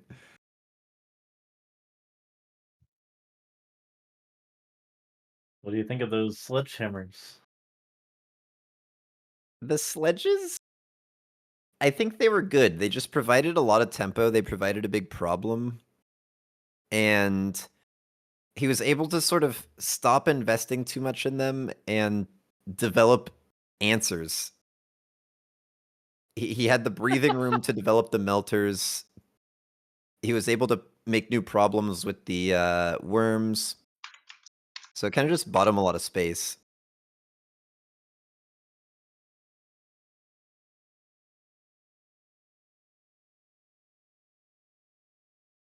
Sacco, are you still around? Yes, sir. Can you give s- us your thoughts on 201's play tonight? I would say, yeah. Well, just watching Flower Fairy, he just plays pretty much perfectly there. I would say, like I've seen him play so much, and I already predict like that game. The second the game started, I already knew it was like it's going to be Sledge Gaming versus Vulcan Gaming, and that's like end game because you see the Sledge opener, you see the Vulcan opener. So it seems like they have their what do you call it? Like they're like Flow templates chart? that they like it's either Sledge boat or it's like Vulcan Stormcaller, and it's like perfected to like the 10th degree. So it's interesting to see how they play, like when they play each other, because it's like one flow chart versus the other flow chart, if that makes sense. Mhm. Yeah, late game is where standard can get really hard, where you've followed the standard tutorial, you have your Stormcallers, your Vulcans, everything in the right position. What do you do then? Like that's what was missing from your tutorial, Sacco. What happens next? You just keep doing the same thing. You should win. Like that game. Fire Heavy should win like 9 out of 10 times if Nano doesn't show up and that worm doesn't like just cause that much of a problem. I think. So true, honestly. Like he's literally he's hard owning like everything. It's just that one nano worm he can't kill because it's impossible to kill. Like melters don't do it, forts don't do it. You gotta like War Factory commit, I guess. But I feel like it's scary tempo wise, but once it stabilizes, like Vulcan just hard wins, I think. Yeah, if he had the space to get like a blue War Factory with launcher or something. He should just took the melter himself, or sorry, the worm himself, and said we'll play that game and then come down Yeah. to like worm v worm duels, I guess. I don't know. It's a tough one, I think. Looks like we're getting our wish to see some Miasim aggro with the spiders. Unfortunately, they're all getting locked by storms. But with the quick supply spiders, they're kind of survivable.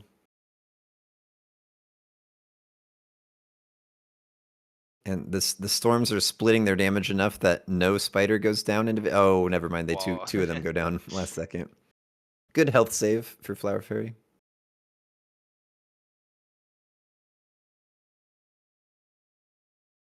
So Fire Badger comes down. There's an improved War Factory. Miasim, show it to us. Oh no, he takes the photon. Flower Fairy. It's not as good as it was a few patches ago, I feel, but I still like it. Deploy module for Flower Fairy buys the Wasp. It's time to get annoying. Yeah, he could also give up the right side and like move the storm over or something.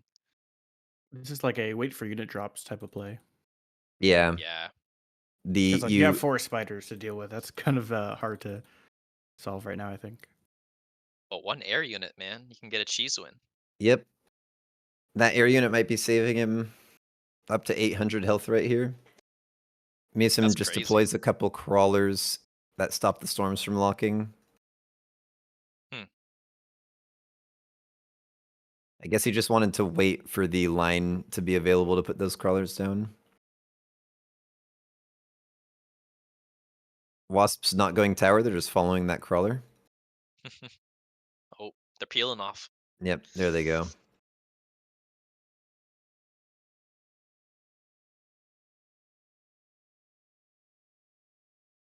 So a nice tower take, plus the extra stall of the Fire Badger means that the Tarantulas don't even clear everything. And Musim gonna win this, or Flower Fairy gonna win this round by a decent margin. Not bad.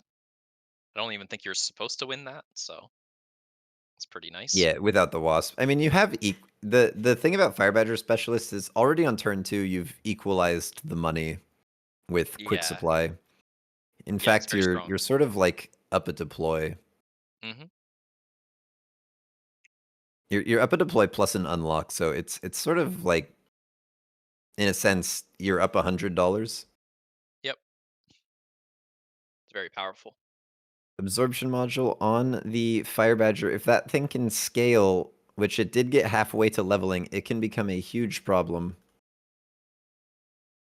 There are times where you have one unteched Fire Badger and it's just like level 5.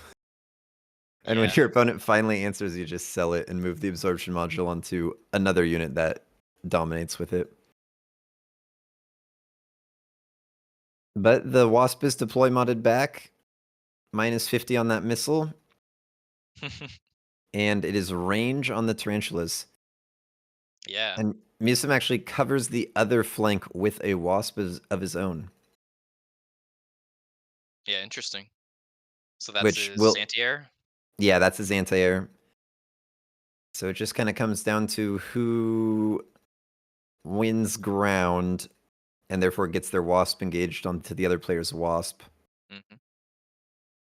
Yeah, hard And to it's say the tower is looking involved. very close. Yeah. I'm Musim gonna sort of up a guess red, Tarantula. maybe? Yeah, I Maybe think not, actually. tower timing should... Oh, they go all the way around the world. Hmm. It's very even.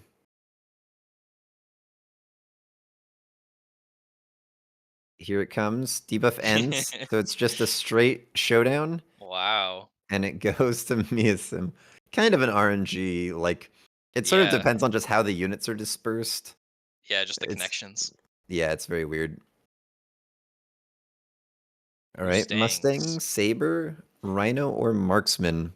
Looks like Mustang for Flower Fairy. We've seen Mustangs be pretty good on defense. And Miasim going with the high tempo drop. Level 5 Saber. How you gonna kill that? I like the Saber. Like, you need a carry, you need a single damage dealer. Your Tarantulas are like really good tanks plus clear. Yeah. It doesn't have that much of a target to kill. Yeah, yeah. But as far as you know, your opponent has like blue rhinos or something. I mean, he's probably not taking rhinos here, but it could be the Saber as well. And if you don't take the Saber and your opponent does, sometimes you're kind of stuck.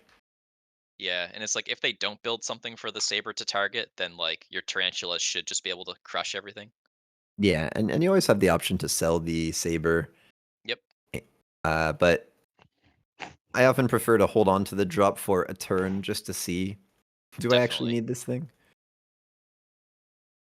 But Flower Fairy taking the annoying Wasp down a special little route. Straight Nice down the play. middle. That's pretty sweet. And it does Making have good level use. 2. Yeah. So it'll take the tower and then turn right around. Oh no, it will finish its beacon, then it will turn around and fight these Wasps. Yeah, so Flower Fairy's definitely got this round. Yeah, pretty handily. And the Yeah. Sabertooth just kind of turns into juice. And the Yeah. question is simply who gets to drink it. Yep. The Mustangs. Mustangs, maybe? Yeah. Wasp might have scrunked the last hit. Yeah, it didn't get a level. The Stormcaller? I don't know. It might have been the Stormcaller. I see a level on the Stormcaller. Like, the thing is worth 1,000 experience, so I think anything that killed it would have leveled. Yeah. Mustang might have. Because level 2 Mustang takes 2,000 to level. All right, boats. Efficient giant manufacturing Replicate. from Miasim. Whereas Flower Fairy goes with the advanced targeting system, Seriously. showing off the greed once again. I don't think he skips that like card ever, Yeah, even no, he's defending. the It's so greediest crazy. player in the game, but he somehow makes it work. Oh, he's doing the beacon trick. He watched Siri's video. Wow. I think both is a bit crazy though with the Mustangs. Like, yeah, he needs damage. I don't even think he needs damage, but yeah, I don't know. Yeah, I don't think Yeah. so. Just buy sabers if you need damage. Yeah, what are the boats even killing here? I guess Probably it just look might at be. forts. Yeah. I guess he saw Efficient Giant and said, we're mirroring this. What giant do I want? I think But sometimes you just have a dilemma playing Tarantula where you need something to cover air and all of the options just don't quite work very well with tarantulas. yeah, I often like to take Mustangs of my own and then just eventually sell out of the tarantulas and go forts. Just cut the cookies. But maybe if you can get into the range HE boats, you can beat the Mustangs. That's what Mungst has been saying. Because Mungst has been sort of converted into a HE boat believer. Yeah. I like HE. Saber goes down eventually. Towers get traded. Mustangs come in at a very good timing Yep. and secure themselves another level. More tickle damage. The Fire Badger with the Absorb module not particularly doing anything right now, so it might be Yeah. time to move that item over. I would sell it. Laser sight picked up for Flower Fairy. Miasim, feeling the pressure, wants to nuke. And sells the Saber. Flower Fairy going to do the beacon trick again. Miasim perhaps worried about the nuke mirror? Yeah, I think so too. Or just wants to fully abandon that side. It's a weird beacon path. It's like retreats quite a lot before rejoining the army. Yeah, maybe he wants the boat / tarantula late. I don't know. I'm not sure. I think the idea is he's thinking maybe there's a nuke in the middle. So he doesn't want to go straight left. Right. It could nuke on the right side or it could nuke in the middle. And actually the middle's the juiciest spot because you get a free overload. That the right side nuke wouldn't get. True. But Flower Fairy just wants the laser sight for the best Mustang. And we'll be getting nuked here for most of these units. Everything kind of turning back into the nuke at the last second. There it all goes. Brutal. Still got a big Mustang left though. Yeah, the Super Sting might be able to clear quite a bit. Maybe a tower timing. Yeah, the units are all distracted so far. Crawlers coming in. A few crawlers of Flower Fairies are going up. I don't know if they can take this tower. They do. Super my Sting gosh, going he to wins? town. Oh, Oh my god. Oh, just kidding. not quite. The Tarantula does go down, and it's just the Still. boat living. Yeah, Miasim needed that to be way more damage after paying for nuke. Yep, that laser sight advanced targeting system Mustang very much outranging Miasim's board. Yep. So Miasim has to be building a strong push now. You never win the range war. You just have to push in, you have to take towers, you have to kill, and just run down the enemy units. And Flower Fairy, of course, has to do the opposite, has to delay any push as much as possible or just kind of get in the way of it. Which Vulcans do a pretty good job of. The arc lights aren't quite cutting it for the chaff clear anymore. We see a I- cell on the Fire Badger so that the absorb module gets in. I think he might be playing into Flower Fairy's hands by abandoning the side with the Giga Mustang. Fortunately, Yeah. It's Instead always of the collapsing. dilemma, right? As possible. Yeah. This thing has so much range. If you're not in its face, it's just going to take you all out. I want to say late game, Flower Fairy can fort up the towers if needed. And nothing can really get to these Mustangs. But we shall see. Musim gets a bit more beef on the board with these Typhoons. The Vulcans are unteched level 1, so I don't know how much absorbing they'll do. Yeah, not much, I think.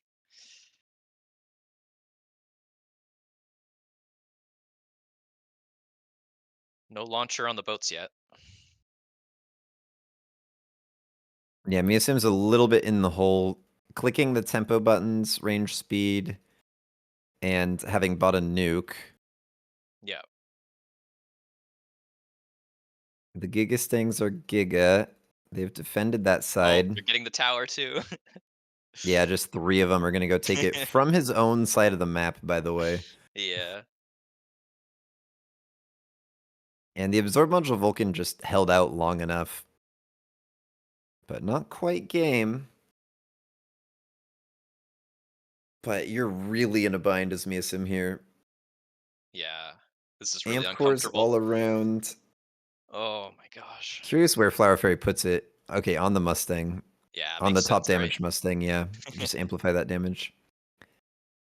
Because the right Vulcan doesn't need it. The left Vulcan already has an item. Yeah, it needs to be like blue to deserve it. There's Now, the launcher overload. If oil existed, Flower Fairy would just oil right in front of this, and that would be the clincher. There is no oil, so, you know, there's just a little bit more. A little bit more you have to do. Like, you're probably good, but... Yeah, probably. And it's replicate on the crawlers for Flower Fairy. Gonna replicate off of these flanks. The flanking crawler's getting missiled. And Flower Fairy just gonna go ahead and develop the deploy mod Wasp, which is still around, back into the flank, put a crawler to absorb the missile. And just That's nice. Nice play. Yeah, it's the classic if you only have one missile covering flank. And this missile, by the way, is the one that was played on like turn 3 to cover that Yeah. Wasp. And it is a fortified tower, but it's very little. But you can place your missile in a better way to defend that, right? Yeah, you can place a missile outside so that your crawlers kill the crawlers and then your missile Yep. kills the Wasp. But crucially, not all of the wasps are even in the beacon, so a missile would never kill them all. Oh my Yeah. gosh. Tower goes down at a great time. Everything's just stuck on this fortified tower. That tower's only level 2. Yeah, but since it was during debuff, it was sort of enough. Oh, And the was Wasps that take it? the other tower. Perfect Wow. timing. We have our champion. And that is game. Nicely played. The only person to play standard in every single game was the person that won the oil-free Grand Prix. What Yeah. does it mean? My Hmm. concept of the world is in shambles. Spells I OP. think it means that if you're a pretty good defender, you really don't need oil. But Don't when say I- that out loud. Don't say that. Yeah, when I blamed all my losses on oil, does that mean I was just not very good? I mean, fire is not oil and does a lot, you know, sometimes. Devastating.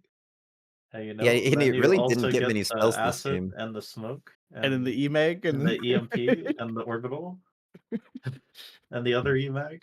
And you can't shield it, or even if you try to shield it, it doesn't matter. but you know.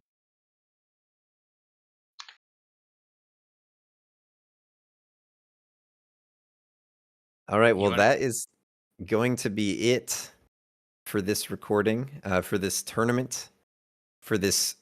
What was it again? The preliminary run for the real thing that's going to happen. Pants, can you tell us about that again? Yes. Next weekend, right after the 201 tournament, on November 30th, is going to be the first round of the group stages of the MAG1 League. So the MAG1 League is going to be group stages into a final tournament for everyone that makes it out of the group stages. It's going to be super hype. It's going to be every Saturday right after the 201 tournament. And this was our little test run. Go ahead, Apucci. Finish the sign off. Very exciting. I can't wait to see it. I think this was a lot of fun. These games were great. I'm happy to hear about the Nano Kit. And yeah, I hope to see you all next week as a player, hopefully. Yeah, let's go. All right. Good night, everyone. Good night, Thanks for GGs. tuning in.